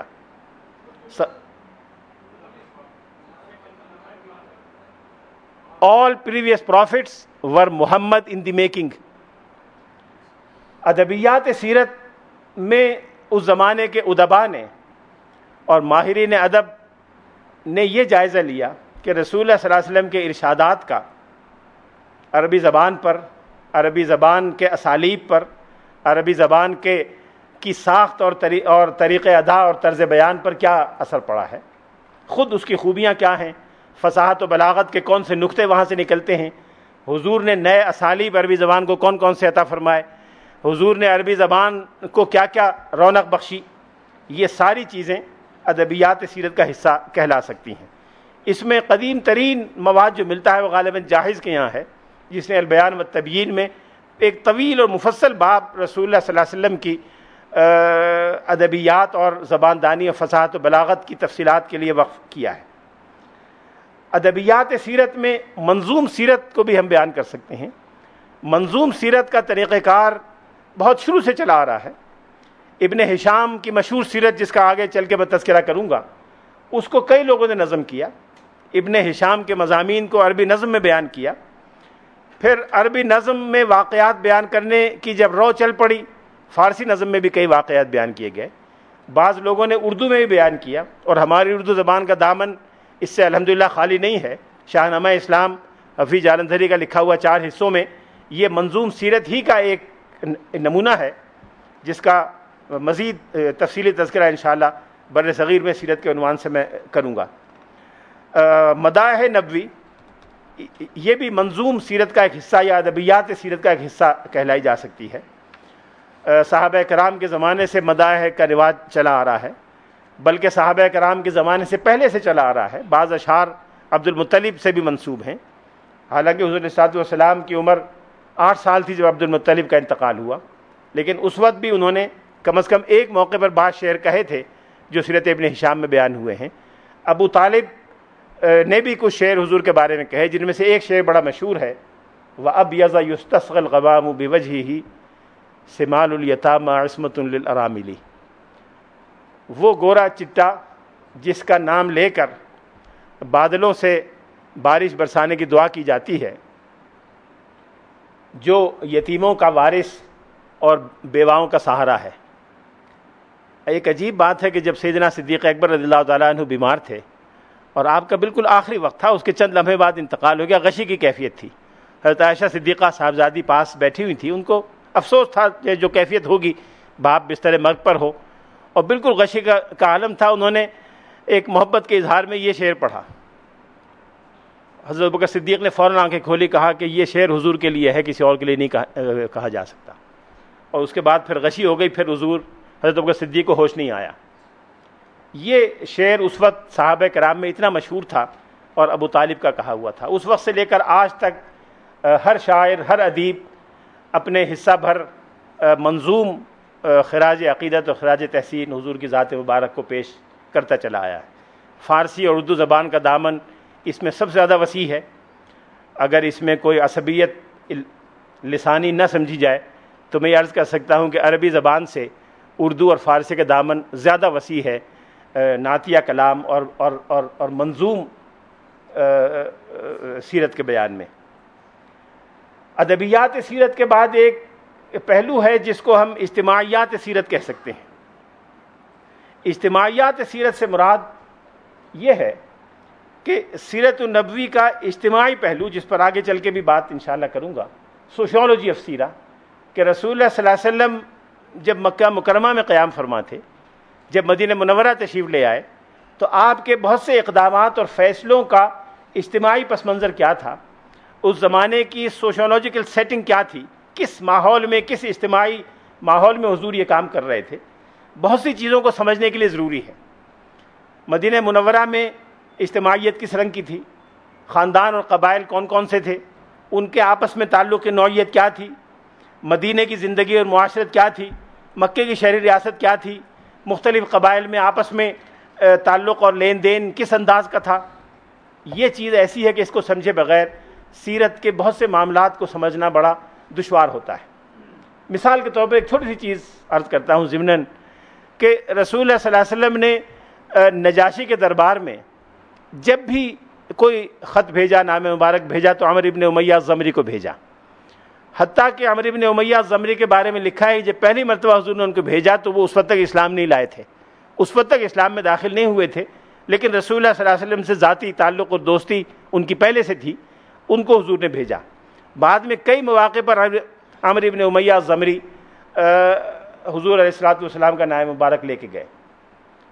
اب عام محدثین نے اس پر، سیرت نگاروں نے غور نہیں کیا کہ خاص عمرو ابن امیہ الضمری کے انتخاب کی کوئی وجہ ہو سکتی ہے، لیکن بعد میں مزید تحقیق لوگوں نے کی تو معلوم ہوا کہ وہ نجاشی جو رسول اللہ صلی اللہ علیہ وسلم کا ہم اثر تھا، جب وہ جانشین اپنے باپ کا بننے لگا تو کم سن تھا، جب اس کے باپ کا انتقال ہوا تو اس کے کسی اور عزیز نے جو رشتے میں اس کا چچا ہوتا تھا سازش کر کے اس کو محروم کر دیا اور اس کو قتل کے درپے ہو گیا۔ وہ جان بچا کے وہاں سے بھاگا اور بنی زمرہ میں اپنے کسی دوست کے یہاں آ کے قیام پذیر ہو گیا۔ بنی زمرہ کے قبیلے میں اس نے پناہ لے لی اور بچپن اس کا 12-13 سال کی عمر تک بنی زمرہ میں گزرا۔ عمرو ابن امیہ الضمری بھی اپنے باپ کے اسی عمر کے بیٹے تھے جو سردار تھا بنی زمرہ کا۔ عمرو ابن امیہ الضمری بچپن میں اس کے ساتھ رہے، دونوں ساتھ کھیلا کرتے تھے، ساتھ شکار کے لیے جایا کرتے تھے، اور کافی عرصہ جس کا اندازہ 10-12 سال کی مدت ہے یہ دونوں ایک ساتھ رہے۔ پھر وہاں حالات بدلے، اس غاصب کو لوگوں نے نکال دیا اور اصل وارث کو بلا کر دوبارہ تخت نشین کرایا۔ اب رسول اللہ صلی اللہ علیہ وسلم کا عمرو بن امیہ الضمری کو وہاں سفیر بنا کر بھیجنا، سمجھ میں آتا ہے کہ اس کا پس منظر کیا تھا اور اس میں کیا حکمت تھی۔ اس طرح کی بہت سی حکمتیں اجتماعیات سیرت کے مطالعے سے سامنے آ جاتی ہیں۔ اجتماعیات سیرت کے ساتھ ایک اور پہلو سیرت کا ہے نفسیات سیرت۔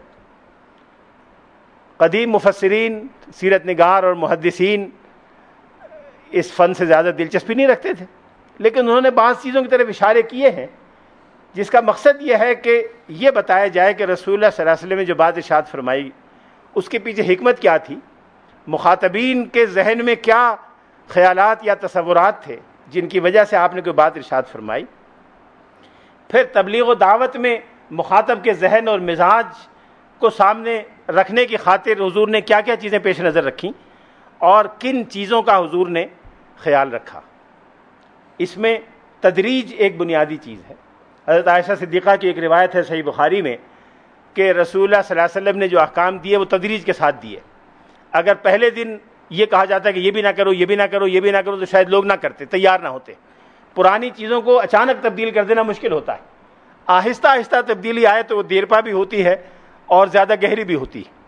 یہ خود ایک نفسیات کا ایک حصہ ہے، نفسیات کا ایک نقطہ ہے کہ لوگوں کے عادات اور خصائل کو اچانک تبدیل کرنا بڑا دشوار ہوتا ہے۔ بہت تھوڑے لوگ ہوتے ہیں جو اپنے ماضی سے یکدم اور قطعیت کے ساتھ قطع تعلق کر لیتے ہیں۔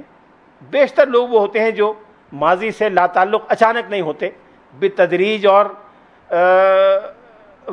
وقفے کے ساتھ ان میں تبدیلی آتی ہے۔ بعض اوقات ایسا ہوتا ہے کہ ماضی کی ایک چیز سے اتنی گہری وابستگی ہوتی ہے کہ لوگ اگر چھوڑنے کے لیے تیار بھی ہوں تو کچھ چیزیں اس کو یاد دلاتی رہتی ہیں، اس کا خطرہ ہوتا ہے کہ پھر وہ چیز دوبارہ لوگوں میں آ جائے۔ شراب نوشی مثال کے طور پر عربوں میں بڑی عام تھی، ہر عرب شراب نوشی میں فخر محسوس کرتا تھا، عرب شاعری اس سے بھری پڑی ہے اور عرب میں یہ کوئی بری چیز نہیں سمجھی جاتی تھی۔ جب اسلام نے شراب کو حرام قرار دیا تو تدریج کے ساتھ حرام قرار دیا.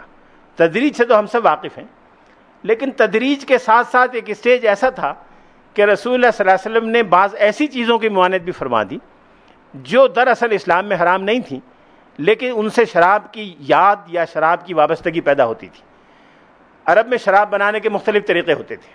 ایک طریقہ یہ ہوتا تھا کہ بڑا کدو لے کر اس کو خشک کر لیا جائے، اور اس کدو جب وہ خشک ہو جائے تو اس میں انگور یا کھجور کا رس یہ بھر کے باہر لٹکا دیا جائے، وہ ہوا سے رات کو ٹھنڈا بھی ہو جائے اور اس میں خمیر بھی پیدا ہو جائے، اور اس سے شراب بنتی تھی.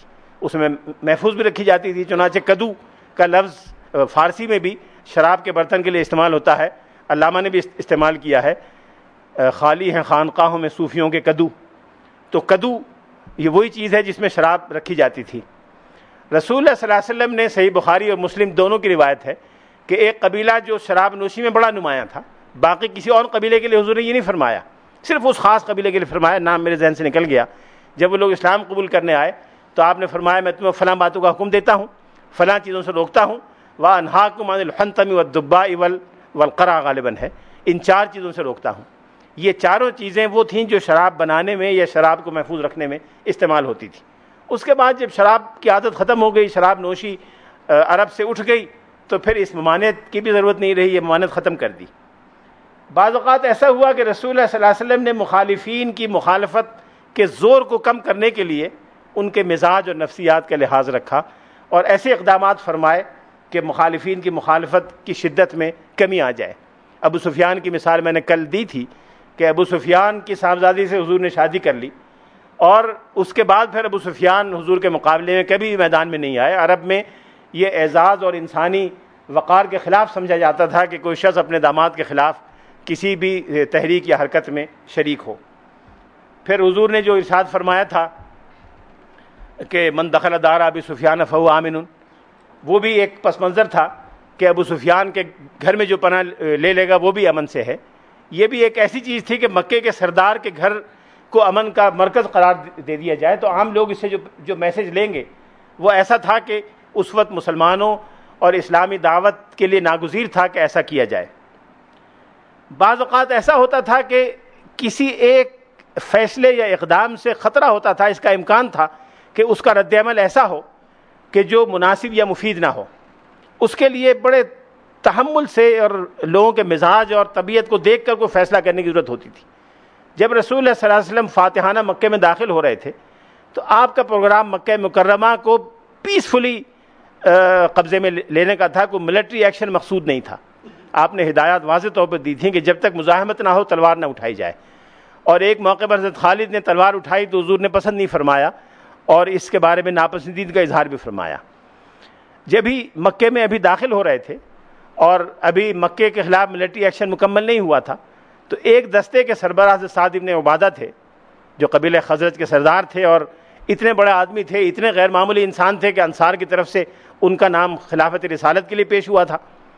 انہوں نے کہیں زور بیان میں کہہ دیا کہ الیوم یوم الملحمہ الیوم تستحل الحرمہ، آج کا دن جنگ کا دن ہے، آج ساری حرمتیں ختم ہو جائیں گی اور ہر قسم کی حرمت کو حلال قرار دے دیا جائے گا. اب خطرہ تھا کہ کہیں اس جذبے سے اگر وہ داخل ہوں اور کوئی ہتھیار استعمال کریں تو پتہ نہیں کیا ہو. تو کسی نے حضور کو اطلاع دی کہ سعد بن عبادہ یہ کہہ رہے ہیں. اب سعد بن عبادہ کو اس موقع پر ہٹانا ایک تو حکمت عملی کے نقطہ نظر سے عین میدان جنگ میں کمانڈ کو تبدیل کرنا مناسب نہیں ہوتا. پھر سعد بن عبادہ جیسے اتنے بڑے آدمی کو جو مزاجن بھی کچھ حساس تھے، طبعاً بھی حساس تھے، ان کو ہٹانا بھی مناسب نہیں تھا، لیکن ان کو ہٹائے بغیر چارہ بھی نہیں تھا. تو آپ نے کہا کہ عبادہ سے عالم لے کر ان کے بیٹے کے ہاتھ میں دے دو. اب ظاہر ہے کوئی باپ اپنے بیٹے کی جانشینی پر ذرہ برابر ناخوشی کا اظہار کر ہی نہیں سکتا، کوئی قبیلہ اس پہ ناخوشی کا اظہار نہیں کر سکتا. اتنا غیر معمولی لطیف ترین اقدام تھا جس سے مقصد بھی حاصل ہو گیا اور جو خطرات یا امکانات تھے کسی منفی رد عمل کے، چاہے وہ تھوڑا ہی ہوتا لیکن کیوں ہوتا، نہیں ہوا. بعض اوقات ایسا ہوتا تھا کہ رسول اللہ صلی اللہ علیہ وسلم کو یہ خدشہ ہوتا تھا کہ کسی صحابی یا کسی کے دل میں کوئی بدگمانی نہ پیدا ہو، اور بدگمانی ہر ایک کے دل میں پیدا ہو سکتی ہے. ایک چھوٹا سا واقعہ جس سے میں کئی بار خود بڑا متاثر ہوا، جب بھی میں اس کو سوچتا ہوں تو میرے دل پر اثر ہوتا ہے. رسول اللہ صلی اللہ علیہ وسلم مسجد نبوی میں اعتکاف فرما تھے اعتکاف کی حالت میں ازواج سے تعلق یا میل جول اعتکاف کے خلاف ہے.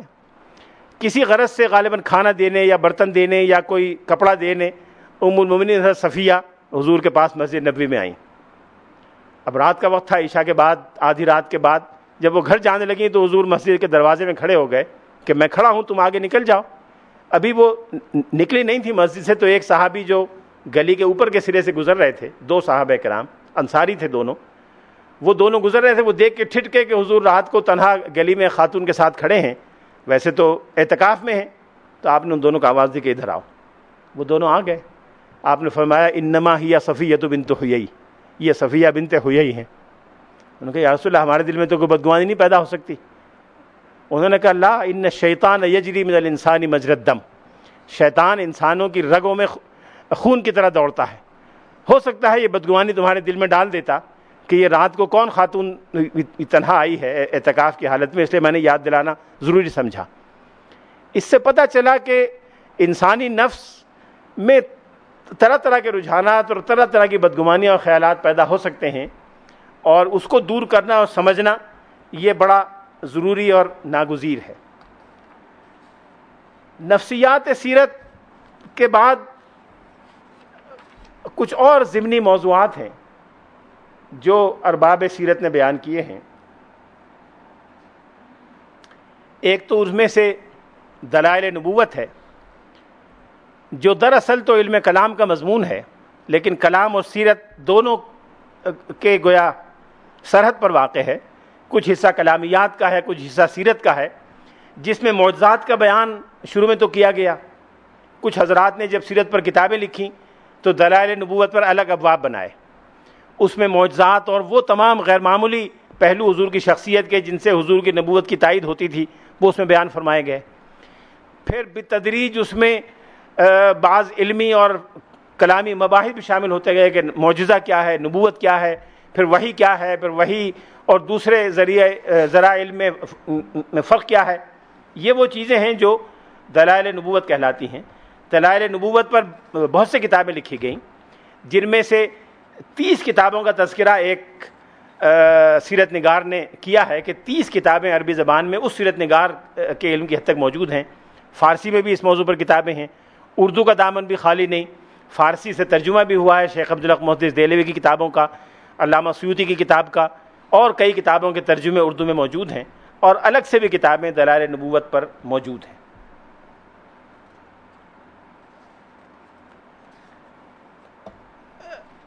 دلائل نبوت کے ساتھ ساتھ ایک اہم موضوع جغرافیہ سیرت کا ہے کہ جس جغرافیائی ماحول میں رسول اللہ صلی اللہ علیہ وسلم تشریف فرما تھے، جہاں یہ سارا کام ہو رہا تھا، وہ علاقہ کیا تھا، اس کا جغرافیہ کیا تھا، اس میں شہر کون سے تھے، اس میں علاقے کون سے تھے، اس میں بقیہ جغرافیائی جو چیزیں ہوتی ہیں وہ کیا تھیں. اس پر بہت سے حضرات نے کتابیں لکھیں. عربی زبان میں کم از کم 1 درجن کتابیں موجود ہیں جو 30ویں صدی ہجری سے لکھی جانی شروع ہوئیں اور اخیر تک 20ویں صدی کے اوائل تک لکھی گئیں. اردو میں ایک کتاب موجود ہے بر صغیر کے ایک بزرگ کی، ڈاکٹر صاحب تشریف فرما ہیں، اسلامی نظریاتی کونسل کے چیئرمین ہیں. اسلامی نظریاتی کونسل کا پیش رو ادارہ تھا بورڈ آف تعلیمات اسلامیہ، جو اسی مقصد کے لیے قائم ہوا تھا جس مقصد کے لیے آج اسلامی نظریاتی کونسل کام کرتی ہے. یہ دونوں بزرگ اسلامی نظریاتی کونسل کے موجودہ اور سابقہ چیئرمین ہیں. علامہ سید سلیمان ندوی بورڈ آف تعلیمات اسلامیہ کے پہلے صدر تھے. اس اعتبار سے ان دونوں حضرات کے پیش رو تھے. ان کی کتاب ہے ارض القرآن، جو اردو میں جغرافیہ سیرت پر واحد علمی کتاب ہے ابھی تک. اس میں سب سے پہلے کتاب 3ویں صدی ہجری کے اواخر میں یا 4ویں صدی ہجری کے اوائل میں لکھی گئی ابن حائق حمدانی کی، جس کا عنوان ہے صفت جزیرۃ العرب. یہ 1819 میں لائیڈن میں شائع ہوئی تھی. اس میں عرب کا علاقہ، جغرافیہ، اقوام، قبائل، راستے، پہاڑ، تالاب، ان سب چیزوں کا بیان ہے. اس میں خاص طور پر ان علاقوں کا بیان بڑا اہم ہوتا ہے جہاں کوئی غزوہ ہوا یا کوئی خاص واقعہ پیش آیا، یا رسول اللہ صلی اللہ علیہ وسلم نے کسی خاص قبیلے سے کوئی معاملہ فرمایا اور اس قبیلے کو کوئی ایسی مراعات آپ نے دیں جو اوروں کو نہیں دیں، تو وہاں جغرافیہ بڑا اہم ہوتا ہے کہ وہ مراعات ان کو کیوں دی گئیں. بعض مراعات حضور نے دی، میں ذکر کروں گا ریاست مدینہ کے باب میں. کہ بعض قبائل اور علاقوں کو خاص مراد جو دی گئیں وہ کیوں دی گئیں. جغرافیہ سیرت سے اس کا اندازہ ہوتا ہے کہ اس کا پس منظر کیا تھا. ایک اور اہم کتاب ہے جو 5ویں صدی ہجری کی لکھی ہوئی ہے، معجم و مستعجم. وہ ادب کی کتاب بھی ہے، لغت کی کتاب بھی ہے، ڈکشنری بھی ہے، لیکن بیسیکلی وہ جغرافیہ سیرت پر ہے. اور عرب کا جغرافیہ جس حد تک ان کے علم میں ہے یا ان کو حاصل ہوا انہوں نے بیان کیا. بقیہ کتابوں کے نام میں چھوڑ دیتا ہوں. کوئی 8-10 کتابیں ہیں جو عام دستیاب ہیں جن میں عرب کا جغرافیہ اور عرب کی معدنیات اور عرب کے صوبوں دیہاتوں وغیرہ کا تذکرہ ہے. جامع ترین کتاب، جو قدیم ترین تو نہیں ہے لیکن جامع ترین کتاب معجم البلدان ہے جو یاقوت حموی کی لکھی ہوئی ہے. انہوں نے مکہ و مدینہ کی قدیم تاریخ بھی لکھی ہے، اور جتنے بعد کے لکھنے والے ہیں انہوں نے یاقوت کی کتاب سے بڑا استفادہ کیا ہے. یاقوت کے سامنے قدیم کتابیں ساری تھیں. ازرقی کی ایک اخبار مکہ ہے جس میں مکے کے جو جغرافیہ کا تذکرہ بھی ہے، وہ یاقوت کے سامنے تھیں. کل پرسوں میں نے ذکر کیا تھا کہ ہمارے بر صغیر کے ایک صاحب ہیں مولانا عبدالغنی الیاس، انہوں نے ایک کتاب 3-4 کتابیں لکھی ہیں بیوت النبی وغیرہ پر اور مدینہ منورہ کے مسجد نبوی کے جغرافیہ پر. یہ تو جغرافیہ سیرت کے بارے میں وہ معلومات تھیں جو واقعاتی معلومات تھیں کہ فی الواقع جغرافیہ کیا تھا. لیکن جغرافیہ کی بنیاد پر واقعات سیرت کا مطالعہ، جس کو آج کل جیو پالیٹکس کہتے ہیں، یہ بھی ارباب سیرت کی نظروں سے اجھل نہیں رہا، اور انہوں نے مختلف واقعات کے جغرافیائی پس منظر پر بھی روشنی ڈالی ہے. مثال کے طور پر سرخسی مشہور مصنف ہیں، فقیہ ہیں، سیرت نگار نہیں ہیں، لیکن انہوں نے ایک جگہ بڑا لطیف اشارہ کیا ہے کہ صلح حدیبیہ اور فتح خیبر میں آپس میں رابطہ کیا ہے، اور دونوں کے جغرافیے کو سامنے رکھ کے انہوں نے بیان کیا ہے کہ اس وقت مدینے کو 2 دشمنوں کے درمیان ایک معرکہ درپیش تھا. جنوب کی سمت میں قریش مکہ تھے جو دشمن تھے، اور شمال کی سمت میں خیبر کے یہودی تھے، اور دونوں میں آپس میں تعلق تھا، معاہدہ تھا. دونوں مسلمانوں کو مٹانے کے درپے تھے. جب احزاب کی جنگ ہوئی تو یہودیوں نے ان کا ساتھ دیا، فنڈز بھی دیے، وسائل بھی دیے، اور بعد میں بھی دونوں کے درمیان روابط قائم رہے جس سے سیرت نگار اور سیرت کے طلبہ واقف ہیں. اب ان دونوں میں سے کسی ایک کے خلاف کارروائی کرتے ہیں، مکے کے خلاف کارروائی کرتے ہیں تو خدشہ ہے کہ خیبر سے حملہ نہ ہو جائے. خیبر کے خلاف کارروائی کرتے ہیں تو خدشہ ہے کہ مکے سے حملہ نہ ہو جائے. تو ان دونوں میں سے ایک کو نیوٹرلائز کرنا ناگزیر تھا، اور وہ نیوٹرلائز کرنے کے لیے رسول اللہ صلی اللہ علیہ وسلم نے حدیبیہ کا صلح نامہ قبول فرمایا. اور انہوں نے ذکر کیا کہ حضور نے اس موقع پر فرمایا تھا کہ آج قریش جو شرط بھی مانیں گے ہم قبول کر لیں گے. اس لیے کہ مقصد یہ تھا کہ قریش نیوٹرلائز ہو جائیں اور کسی اور بیرونی دشمن سے جنگ کی صورت میں اس دشمن کا ساتھ نہ دیں. یہ مقصد حاصل ہو جائے، باقی جو شرائط وہ رکھنا چاہیں وہ رکھ دیں. اسی لیے بہت سی شرائط صحابہ کرام کی سمجھ میں نہیں آئیں، یہاں تک کہ حضرت عمر فاروق نے کہا کہ لماذا نعطی الدنیہ فی دیننا، ہم دین کے بارے میں نرمی اور بزدلی کیوں دکھائیں. اب یہ بات حضور ہر ایک سے شیئر نہیں کر سکتے تھے غالباً، اس لیے حضور نے فرمایا کہ نہیں، اس میں کامیابی ہے. اور جب سورہ فتح نازل ہوئی تو حضور نے سب سے پہلے حضرت عمر کو بلایا اور کہا کہ یہ سورہ فتح نازل ہوئی ہے، سنو. تو انہوں نے حیرت سے پوچھا کہ کیا یہ فتح مبین ہے؟ آپ نے فرمایا ای واللہ، خدا کی قسم یہ فتح مبین ہے. بعد میں حضرت عمر کہا کرتے تھے کہ مجھے جب فتح مبین سامنے آئی تو اندازہ ہوا کہ کتنی بڑی فتح مبین تھی. یہ جغرافیہ سیرت کے مطالعے کے لیے ضروری ہے. خود قریش اور حضور کے تعلقات کے درمیان کے حوالے سے رحلت الشتاء والصیف کا ذکر قرآن نے کیا ہے. اس کی اہمیت کو سمجھنے کے لیے جغرافیہ سمجھنا ضروری ہے. یہ وہ بنیادی مضامین ہیں جو سیرت نگاروں نے پچھلے 1400 سال میں وقتاً فوقتاً بیان کیے. اس کے اہم حصے ہیں، جزوی چیزیں میں نے چھوڑ دی ہیں، وہ ضمناً آئندہ گفتگو میں آ جائیں گے، آئندہ 10 دنوں کی. غزوہ بدر ہوا، احد ہوا، غزوہ خندق ہوا، قریظہ، فتح مکہ، غزوہ تبوک، ان میں سے کوئی اہم واقعہ ایسا نہیں ہے جس پر قرآن پاک میں تبصرہ نہ کیا گیا ہو، اور اس تبصرے سے ان واقعات کی بنیادی تفصیلات، ضروری تفصیلات نہ مل جاتی. اس لیے ہر سیرت نگار کا سب سے پہلا کام یہ تھا کہ براہ راست قرآن پاک سے رجوع کرے اور قرآن پاک کی روشنی میں بقیہ معلومات کو دیکھے. دوسرا اہم مصدر سیرت نگاری کا احادیث صحیحہ اور ثابتہ ہے. تمام صحیح احادیث کے مجموعوں میں، صحیح بخاری اور صحیح مسلم سے لے کر اور بقیہ مجموعوں تک، احادیث میں جو مستند ترین احادیث ہیں ان میں سیرت کے بارے میں اہم ترین واقعات موجود ہیں، اور سیرت کا بنیادی حصہ جس کو کل میں نے کہا تھا کور آف دی سیرہ یا سیرت کا اسٹرکچر، ان دونوں ماخذوں سے مکمل طور پر مرتب ہو جاتا ہے، قرآن پاک اور احادیث صحیحہ۔ بعض لوگوں نے صحیحین کی بنیاد پر سیرت کے مجموعے بھی مرتب کیے ہیں، جن میں سے بعض کا تذکرہ میں بعد میں کروں گا۔ بعض نے صحیحین کے ساتھ بقیہ کتابوں کو بھی سامنے رکھا اور حدیث کی کتابوں کی بنیاد پر اور قرآن پاک کی بنیاد پر سیرت کے مجموعے تیار کیے ہیں، اور اس میں صرف انہوں نے قرآن پاک اور حدیث کی مستند کتابوں کا حوالہ دیا ہے، کسی سیرت نگار کا حوالہ نہیں دیا، اور ان میں اور بقیہ سیرت نگاروں کی تفصیلات میں بنیادی طور پر کوئی فرق نہیں۔ اس سے یہ پتہ چلا کہ سیرت کے جو اصل اور اساسی مسائل یا معلومات ہیں وہ سارے کی ساری کتب حدیث سے اور احادیث صحیحہ سے مل جاتی ہیں۔ کچھ دن پہلے، آج سے چند سال پہلے، کسی محقق نے حافظ ابن حجر عسقلانی کی جو شرح بخاری ہے، بخاری شریف کی مشہور ترین شرح جو ہے فتح الباری، جس کے بارے میں کہا جاتا ہے کہ بخاری کی اس سے بہتر شرح نہیں لکھی گئی، تھوڑی سی جملہ معترضہ کی اجازت دے دیں۔ ابن خلدون نے ایک زمانے میں لکھا تھا، ابن خلدون نے مقدمے میں لکھا ہے کہ صحیح بخاری جس انداز کی کتاب ہے اس درجے کی شرح صحیح بخاری کی نہیں لکھی گئی، اور یہ شرح لکھنا مسلمانوں کے ذمے قرض ہے۔ ابن خلدون کا انتقال 707 ہجری میں ہوا۔ ابن خلدون کے انتقال کے بعد حافظ ابن حجر کو یہ شرح لکھنے کی توفیق ہوئی۔ جب یہ شرح انہوں نے لکھ دی تو ہر شخص نے یہ کہا کہ جس فریضے کا یا جس حق کا ذکر ابن خلدون نے کیا تھا وہ فریضہ حافظ ابن حجر نے امت کی طرف سے ادا کر دیا، اور لوگوں نے وہ حدیث بھی بیان کی کہ لا ہجرت بعد الفتح۔ ایک حدیث ہے، پہلے حضور نے ہجرت مدینہ منورہ کی لازمی قرار دی تھی کہ ہر مسلمان جو مختلف قبائل میں اسلام لائے وہ ہجرت کر کے لازماً مدینہ آ جائے تاکہ مسلمانوں کی اسٹرینگتھ میں اور تعداد میں اضافہ ہو۔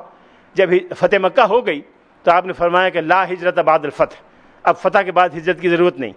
تو بعض محدثین نے تبصرہ کیا فتح الباری پر کہ لا ہجرت بعد الفتح، اب فتح الباری کے بعد علم حدیث کی شرح لکھنے کے لیے ہجرت کی ضرورت نہیں۔ اس درجے کی کتاب ہے۔ اس میں انہوں نے صحیح بخاری کی متعلقہ احادیث کی شرح کرتے ہوئے بقیہ صحیح احادیث کا جو حوالہ دیا ہے اور جو مسائل اٹھائے ہیں ان سب کو فتح الباری سے نکال کر 3 جلدوں میں سیرت کی کتاب مرتب کر دی ہے، جو تمام تر کتب حدیث کی بنیاد پر ہے، اور حافظ ابن حجر عسقلانی جیسے ماہر حدیث کی مرتب کردہ ہے، جس کے بارے میں ابن خلدون اور باقی لوگوں کا بیان ابھی آپ نے دیکھ لیا۔ تیسرا حصہ کتب سیرت و مغازی کا ہے، جس کی آغاز اور ابتدائی تدوین کے بارے میں کل انشاءاللہ گزارشات ہوں گی۔ کتب سیرت اور مغازی میں بعض بڑی بنیادی کتابیں ہیں، بعض بنیادی حیثیت نہیں رکھتی، بعض کتابیں نسبتاً کمزور ہیں، بعض کتابوں کے بارے میں مورخین و محدثین کی رائے یہ ہے کہ اس میں رطب و یابس بھی موجود ہے، اس لیے اس کا درجہ تیسرے نمبر پر آتا ہے ان میں سے صحیح کتابوں کا۔ اس کے بعد چوتھا درجہ آتا ہے حدیث کے ان مجموعوں کا جو محدثین کی نظر میں بہت اونچے مجموعے نہیں ہیں۔ شاہ ولی اللہ محدث دہلوی نے حدیث کی کتابوں کے 4 مجموعے قرار دیے ہیں۔ سب سے پہلا ایک کیٹیگری کا مجموعہ جس کے بارے میں شاہ صاحب کا کہنا ہے کہ وہ صحیح ترین احادیث پر مشتمل ہے، اس میں انہوں نے 3 کتابیں بیان کی ہیں، موطا امام مالک، صحیح بخاری اور صحیح مسلم۔ پھر درجہ دوم میں انہوں نے 4 کتابیں رکھی ہیں، 5 کتابیں قرار دی ہیں، 4 کتابیں بقیہ اور مسند امام احمد، اور تیسرا درجہ انہوں نے اور بقیہ کتابوں کا جو حدیث کی مشہور ہیں ان کا حوالہ دیا ہے، اور کہا ہے کہ چوتھے درجے میں وہ کتابیں ہیں جو ان کے علاوہ ہیں، جس میں رطب و یابس کی بھرمار ہے اور جو کسی بھی اعتبار سے استناد کے لائق نہیں ہے۔ اس لیے جو بقیہ کتابیں ہیں ان کا درجہ چوتھا ہونا چاہیے۔ 5واں درجہ کتب تاریخ کا ہے، جن میں سے بعض کا ذکر میں ابھی کرتا ہوں۔ 6واں درجہ کتب ادب کا ہے۔ صدر اسلام میں اور اسلام سے پہلے سے یہ رواج تھا کہ عربی زبان کے ادبیات کے اعلیٰ ترین نمونوں کو محفوظ رکھا جائے۔ ظاہر ہے ان نمونوں کو محفوظ رکھنے کا مقصد یہ تھا کہ قرآن پاک کی زبان کی حفاظت ہو، قرآن پاک کے اسالیب کو سمجھنے میں مدد ملے، قرآن پاک کی فصاحت و بلاغت کے معیار کا اندازہ ہو سکے۔ اس لیے اسلام کے بعد بہت سے حضرات نے اپنی زندگی کا ایک بڑا بنیادی ہدف یہ قرار دیا کہ عرب کے ادبی ذخائر کو اسلام سے پہلے کے اور اسلام کے ابتدائی زمانے کے ادبی ذخائر، تقریریں، خطابت، قصائد، نظم، ان کو محفوظ کیا جائے، جمع کیا جائے۔ خود صحابہ کرام میں سے بعض کو بڑی دلچسپی تھی، سیدنا عمر فاروق رضی اللہ تعالیٰ عنہ کو بڑی دلچسپی تھی، وہ خود عربی ادب کا اور شاعری کا بڑا اچھا ذوق رکھتے تھے. انہوں نے خود اپنے لوگوں کو اپنے زمانے میں تلقین کی ہدایت دی کہ اپنے بچوں کو شعر اور عربی ادب ضرور سکھاؤ. فإن الشعر دیوان العرب، اس لیے کہ شعر عرب کی تاریخ کا دیوان ہے، عرب کی تاریخ کا مجموعہ ہے. حضرت علی بن ابی طالب شعر و ادب سے بڑی دلچسپی رکھتے تھے، لیکن صحابہ کرام میں جن کو سب سے زیادہ دلچسپی تھی وہ حضرت عبداللہ بن عباس تھے. حضرت عبداللہ بن عباس قرآن فہمی میں عربی ادب اور لٹریچر سے جو مدد لیا کرتے تھے وہ بقیہ صحابہ کرام میں اتنی گہرائی کے ساتھ نہیں ملتا. ایک مرتبہ نافع ابن الازرق جو مشہور خارجی سردار تھا، اس سے حضرت عبداللہ بن عباس کا مکالمہ ہوا اور اس نے حضرت عبداللہ بن عباس سے 200 سوالات کیے قرآن پاک کے بارے میں. درجہ یعنی وہاں موجود تھا، شاگردوں کا حلقہ موجود تھا، شاگرد کتاب قلم لیے ہوئے موجود تھے. نافع ابن الازرق سوالات کرتا گیا، عبداللہ بن عباس جوابات دیتے گئے. وہ سارے جوابات لکھے گئے اور اس کی ایک کتاب بنی جو جا بجا امام بخاری نے بھی جس کا حوالہ دیا ہے، بہت سے مفسرین نے اس کا حوالہ دیا ہے، اور علامہ جلال الدین سیوطی نے وہ تقریباً پوری کی پوری کتاب تھوڑے سے فرق کے ساتھ اپنی کتاب الاتقان میں جمع کر دی ہے. یہ گویا صحابہ کرام کے زمانے سے یہ اہتمام شروع ہو گیا تھا کتب ادب کا.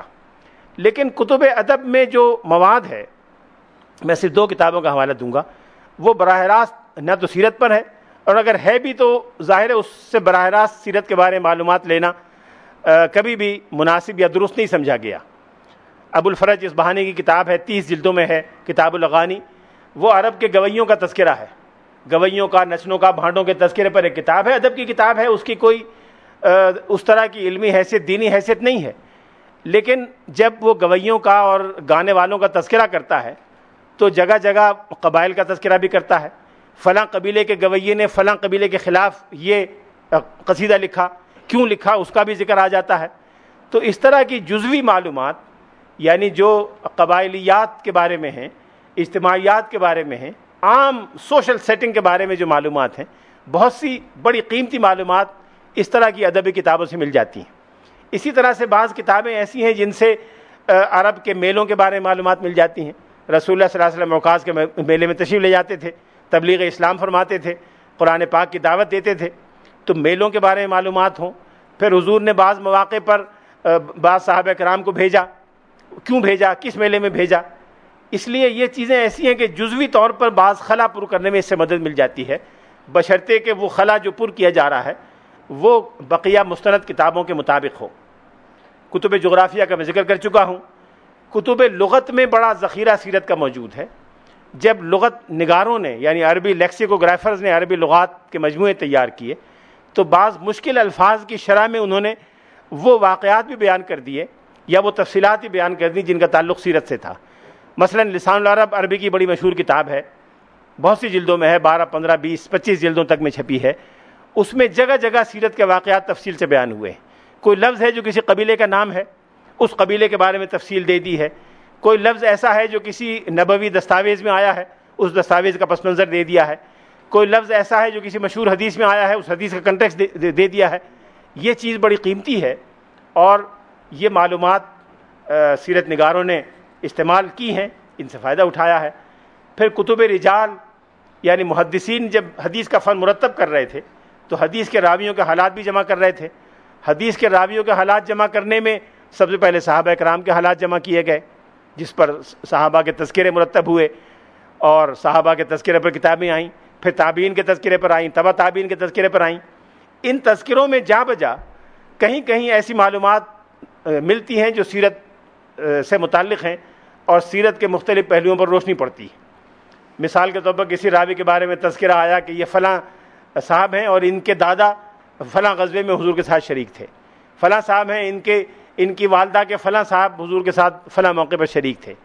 اس طرح سے جزوی طور پر ان معلومات کو حاصل کرنے میں مدد ملتی ہے رجال کے تذکرے سے. طبقات کی کتابوں کا میں تذکرہ کر چکا ہوں. یہ کتابیں ہمارے نزدیک تو مستند ہیں، ہر مسلمان ان کو مستند مانتا ہے. مسلمانوں کے ہاں استناد کا ایک معیار ہے. یہ ظاہر ہے استناد کے ایک معیار پر نہیں ہے ساری کتابیں. جو درجہ قرآن پاک کا ہے وہ کسی اور چیز کا نہیں ہو سکتا، جو درجہ مستند کتب حدیث کا ہے وہ بقیہ کا نہیں ہو سکتا، جو ارباب سیر کے متفق نقطہ نظر کے مطابق ہے وہ بقیہ مختلف فی مسائل کے نہیں ہو سکتا، جو حدیث کی غیر مستند مجموعے ہیں اس میں چھان پٹک کی ضرورت ہر دور میں محسوس کی گئی، ان میں ہر دور میں صحیح اور سقیم میں فرق کیا گیا، ہر دور میں یہ بحث آئی کہ یہ روایت قابل قبول ہے یا ناقابل قبول ہے۔ اس لیے یہ بات کہ ہر روایت یکساں طور پہ قابل قبول نہیں ہے، یہ مسلمانوں میں پہلے دن سے زیر بحث رہی ہے، مسلمان اہل علم نے اس کے اصول مقرر کیے ہیں۔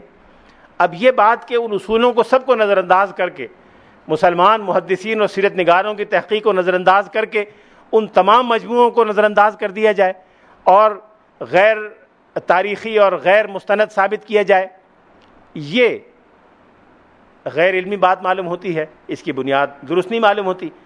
آج مغربی ناقدین، جس پر انشاءاللہ 11ویں گفتگو میں بات ہوگی، مغربی ناقدین سیرت کے بہت سے مجموعوں کو، تقریباً تمام مجموعوں کو غیر مستند قرار دیتے ہیں، اور ایک بڑی دلیل جو کئی دہائیوں سے دیتے چلے آ رہے ہیں وہ یہ کہ یہ ساری روایات زبانی تھیں، حالانکہ زبانی نہیں تھی، اس کا ثبوت بھی دیا جا چکا ہے، اس کی تحقیق بھی ہو چکی۔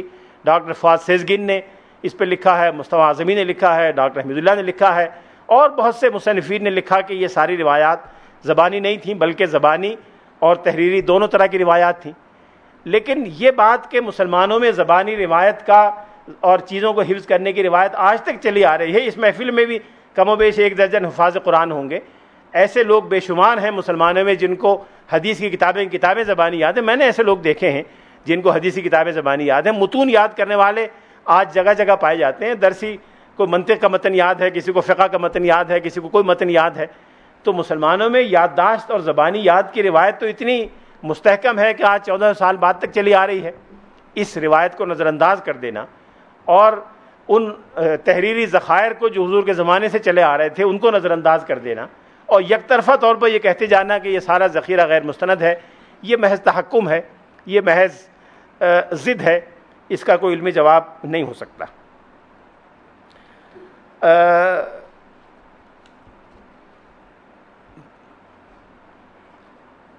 میرا خیال تھا کہ قرآن پاک میں جو سیرت کے اہم واقعات ہیں اس کی طرف اشارہ کروں گا، لیکن وقت تنگ ہے۔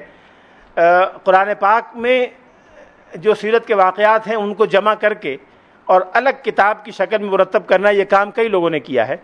اس میں ایک کام تو بڑا قیمتی عربی میں ہوا ہے، غالباً شام یا لبنان کے تھے، مجھے معلوم نہیں، دکتور محمد عزت دروازہ، ان کی ایک کتاب ہے عصر النبی، جس میں انہوں نے بڑے فاضلانہ انداز سے کام کیا ہے اور قرآن پاک کی تمام آیات کو اس طرح مرتب کیا ہے کہ سیرت کا پورا نقشہ اور رسول اللہ صلی اللہ علیہ وسلم کے عہد مبارک کی ساری تصویر سامنے آ جاتی ہے۔ ایک اور کام ہمارے بر صغیر کے ایک صاحب نے کیا ہے، اردو میں بھی وہ دستیاب ہے، وہ ہے ایک ڈاکٹر لقمان اعظمی تھے جنہوں نے غالباً قاہرہ یونیورسٹی سے پی ایچ ڈی کی تھی اور اسی مضمون پر پی ایچ ڈی کی تھی کہ حدیث کہ قرآن پاک میں سیرت کے واقعات کیسے بیان ہوئے ہیں اور رسول اللہ صلی اللہ علیہ وسلم کے دور کے معاشرے اور مدینہ منورہ کے ماحول کے بارے میں قرآن میں کیا آیا ہے۔ اس کا اردو ترجمہ بھی دستیاب ہے، پاکستان میں بھی کئی بار چھپا ہے۔ کتب حدیث کا میں تذکرہ کر چکا ہوں۔ کتب حدیث اور کتب سیرت میں کل میں نے عرض کیا تھا کہ بعض جگہ تداخل ہے، کچھ چیزیں ایسی ہیں جو صرف حدیث کا موضوع ہیں، کچھ چیزیں ہیں جو صرف سیرت کا موضوع ہیں، اور کچھ چیزیں ہیں جو دونوں کا موضوع ہیں، اور دونوں علم حدیث اور علم سیرت اس سے دونوں اعتنا کرتے ہیں۔ محدثین کا معیار تحقیق کا بہت اونچا ہے، ارباب سیر اور تاریخ نگاروں کا اتنا اونچا نہیں ہے، اس پر بھی کل انشاءاللہ بات ہوگی۔ اس سے ایک سوال یہ پیدا ہوا کہ اگر سیرت کا کوئی خاص واقعہ ایسا ہو کہ محدثین اور سیرت نگاروں میں اختلاف ہو تو کس کی بات کو ترجیح دینی چاہیے؟ جہاں تک تعلق ہے شریعت کے احکام کا، عقائد کا، دین کی تعلیم کا، اس میں تو بالاتفاق ارباب حدیث کی رائے کو ترجیح دینی چاہیے، اس میں تو کوئی اختلاف نہیں۔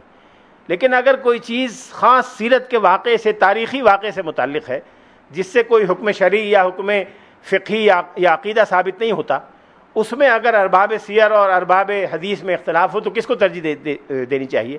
بعض لوگوں کا خیال ہے کہ ارباب سیر کو دینی چاہیے، بعض لوگوں کا خیال ہے کہ ارباب حدیث کو ترجیح دینی چاہیے، اور یہ اختلاف اکثر رہتا ہے، کتب حدیث میں اس کا تذکرہ ملتا رہتا ہے۔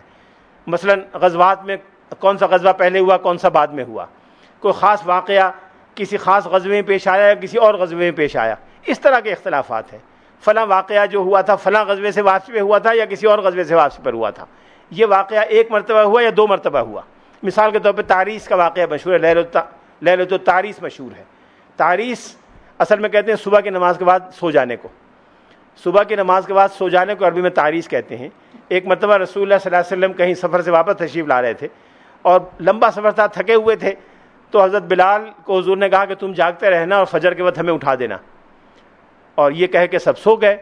تھکے ہوئے تھے، حضرت بلال بھی سو گئے اور کسی کو پتہ نہیں چلا، فجر کی نماز نکل گئی اور جب سورج کی کرنیں آئیں تو سب کی آنکھ کھلی۔ تو حدیث میں ہے کہ فزع رسول اللہ صلی اللہ علیہ وسلم پریشانی اور گھبراہٹ میں اٹھے اور پوچھا یا بلال یہ کیا ہے؟ آپ نے فرمایا یا رسول اللہ جس نے آپ کو سلایا اس نے مجھے بھی سلا دیا۔ تو اس کی تفصیلات ہیں پھر بقیہ، اور یہ حدیث کے لٹریچر میں لیلۃ التعریس کہلاتی ہے۔ اس سے بہت سے احکام فقہا نے نکالے ہیں، محدثین نے بحث کی ہے۔ اب یہ لیلۃ التعریس ایک مرتبہ ہوئی یا دو مرتبہ ہوئی، اور اگر ایک مرتبہ یا دو مرتبہ ہوئی تو کس کس غزوے سے واپسی پر ہوئی، اس پر بعض اوقات اختلاف علم حدیث میں اور علم سیرت میں پایا جاتا ہے۔ اس لیے کچھ لوگ اس کو ترجیح دیتے ہیں، کچھ اس کو ترجیح دیتے ہیں۔ جن کا علم حدیث کے ابھی میں نے ذکر کیا کہ سیرت کا ایک بڑا ماخذ علم تاریخ بھی ہے۔ عربوں میں تاریخ کا رواج نہیں تھا، یہ بھی درست ہے۔ عربوں میں تاریخ کا رواج تھا، یہ بھی درست ہے، دونوں باتیں درست ہیں۔ تاریخ کا رواج نہیں تھا اس اعتبار سے کہ کوئی مرتب اور مدون تاریخ نویسی یا تاریخ خوانی عربوں میں نہیں تھی، لیکن ماضی میں اپنے بزرگوں کے واقعات سے واقف ہونا، بزرگوں کے واقعات سے اعتنا کرنا، ان سے واقفیت حاصل کرنا، یہ عربوں میں تھا۔ اور خاص طور پہ دو ادارے ایسے تھے جن میں یہ معلومات ناگزیر تھیں۔ ایک ادارہ عرب میں تھا جو منافرہ کہلاتا تھا۔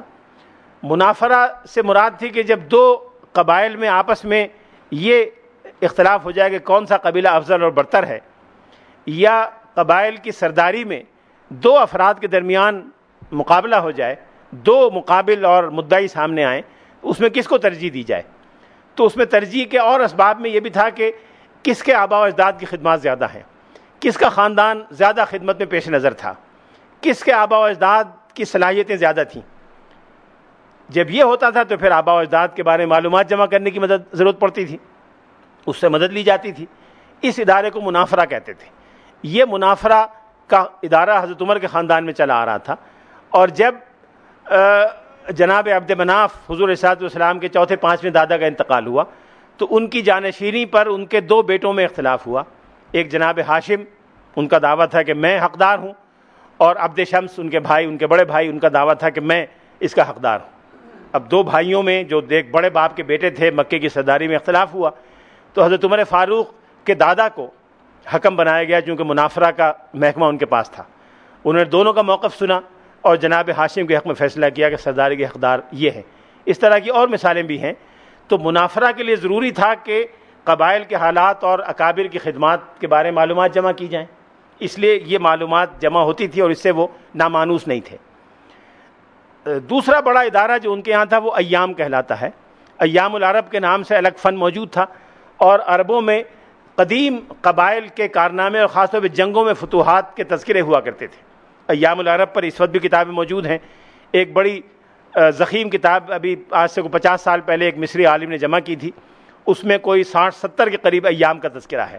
یوم بعاث، یوم فجار، یوم ذیقار، یہ بڑی بڑی جنگیں تھیں۔ یہ صرف جنگ نہیں بلکہ اور بھی مارکے تھے جس کی وجہ سے کوئی قبیلہ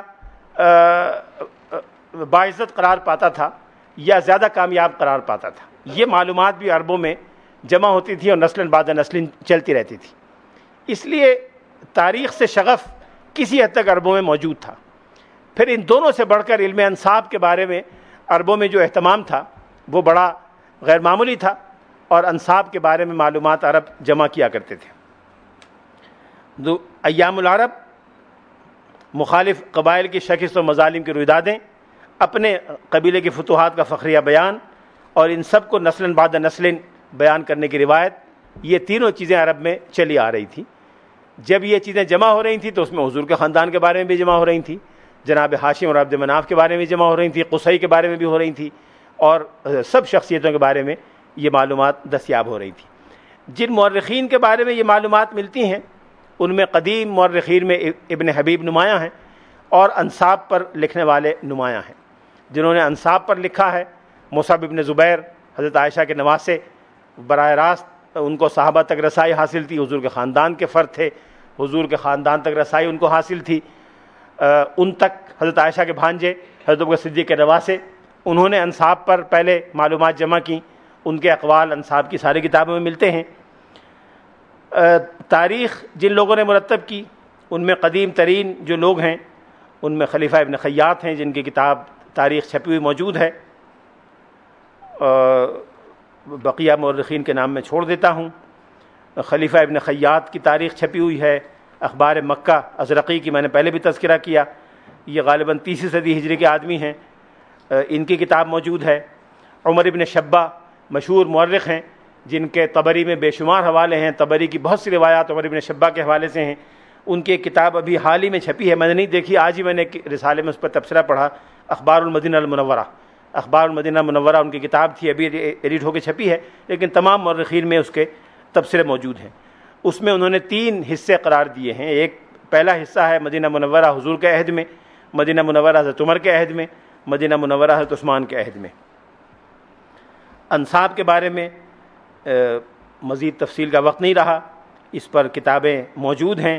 ہمارے مغربی محققین علم انصاب کے بارے میں بھی شکوک کا اظہار کرتے ہیں۔ جو قرآن کے بارے میں شک کرتا ہو وہ انصاب کے بارے میں شک کرے تو کون سی حیرت کی بات ہے۔ حضرت ابوبکر صدیق کے بارے میں آتا ہے کہ کانا انصب العرب، کہ عرب میں سب سے زیادہ علم انصاب جاننے والے تھے۔ اس میں جو قدیم ترین کتابیں ہیں وہ بلازوری کی ہے، انصاب الاشراف ہے، جس کی پہلی جلد 600 صفحات پر مشتمل ہے اور اس کا بیشتر حصہ مدنی دور سے بحث کرتا ہے۔ حضرت عمر فاروق نے، آپ نے سب نے پڑھا ہوگا کہ جب دیوان مرتب کروایا تھا سپاہیوں کی اور مجاہدین کی تنخواہوں کے لیے، تو اس کو قبائل کی بنیاد پر مرتب کروایا تھا، اور تنخواہیں جو متعین فرمائی تھیں وہ حضور سے قربت کی بنیاد پر مرتب فرمائی تھیں کہ جو حضور کا جتنا زیادہ قریب ہے اس کو اتنی زیادہ تنخواہ ملے گی۔ حضور ان کے صاحبزادے عبداللہ ابن عمر نے کہا کہ آپ پہلے اپنا نام لکھیں۔ انہوں نے کہا تیری ماں تجھے روئے، میں رسول اللہ صلی اللہ علیہ وسلم کے خاندان کو پہلے لکھوں گا۔ تو سب سے پہلے حضور کے خاندان کو لکھا، پھر جو اس کے قریب تھا، پھر جب اپنے قبیلے کا نمبر آئے تو وہاں اپنا نام لکھا، اور پھر کسی نے کہا کہ یہاں اپنا نام پہلے لکھیں۔ انہوں نے کہا میرے قبیلے میں جو سب سے پہلے اسلام لایا تھا پہلے اس کا نام لکھا جائے گا، پھر جس ترتیب سے میں اسلام لایا تھا اس ترتیب سے میرا نام بھی آ جائے گا۔ تو گویا حضرت عمر کے زمانے میں انصاب کا علم اتنا عام اور واضح تھا کہ انہوں نے انصاب کی بنیاد پر دیوان تیار کیا اور سب صحابہ کے سامنے تیار کیا، ان کی مشترکہ معلومات انہوں نے اس میں استعمال فرمائیں۔ سیرت کے اس سارے ذخیرے پر کتابیات بھی شروع سے تیار ہوتی چلی آ رہی ہے۔ کتابیات سیرت پر سب سے پہلا کام ابن ندیم نے کیا تھا، جس نے الفہرست میں بہت سی کتابوں کا تذکرہ کیا ہے۔ واقدی کی 24 کتابیں انہوں نے بیان کی ہیں، بقیہ اور لوگوں کی بھی کتابیں بیان کی ہیں۔ ابھی حال ہی میں 2 کتابیں کتابیات سیرت پر بڑی اہم آئی ہیں۔ ایک ڈاکٹر صلاح الدین منجد کی ہے جو بڑی ضخیم ہے، جس کے 12 ابواب یا اقسام ہیں، اور ہر قسم کے بارے میں الگ الگ کتابیں انہوں نے تفصیل سے بیان کی ہیں، جو مخطوطہ ہیں مطبوعہ ہیں وہ بھی دونوں کو بیان کیا ہے۔ اس سے بھی زیادہ تفصیلی ایک کتاب ہے جو غالباً ایک ایرانی عالم نے لکھی ہے، تہران میں چھپی ہے، میں ان عالم سے واقف نہیں ہوں، عبد الجبار الرفاعی۔ یہ 11 جلدوں میں ہے، اور 11ویں جلد کا جو آخری اندراج ہے وہ 29,794 ہے۔ گویا انہوں نے 29,794 کتابوں کا اندراج کیا ہے سیرت پر۔ اس سے زیادہ میں اس کتاب کے بارے میں کچھ نہیں جانتا۔ وآخر دعوانا ان الحمدللہ رب العالمین۔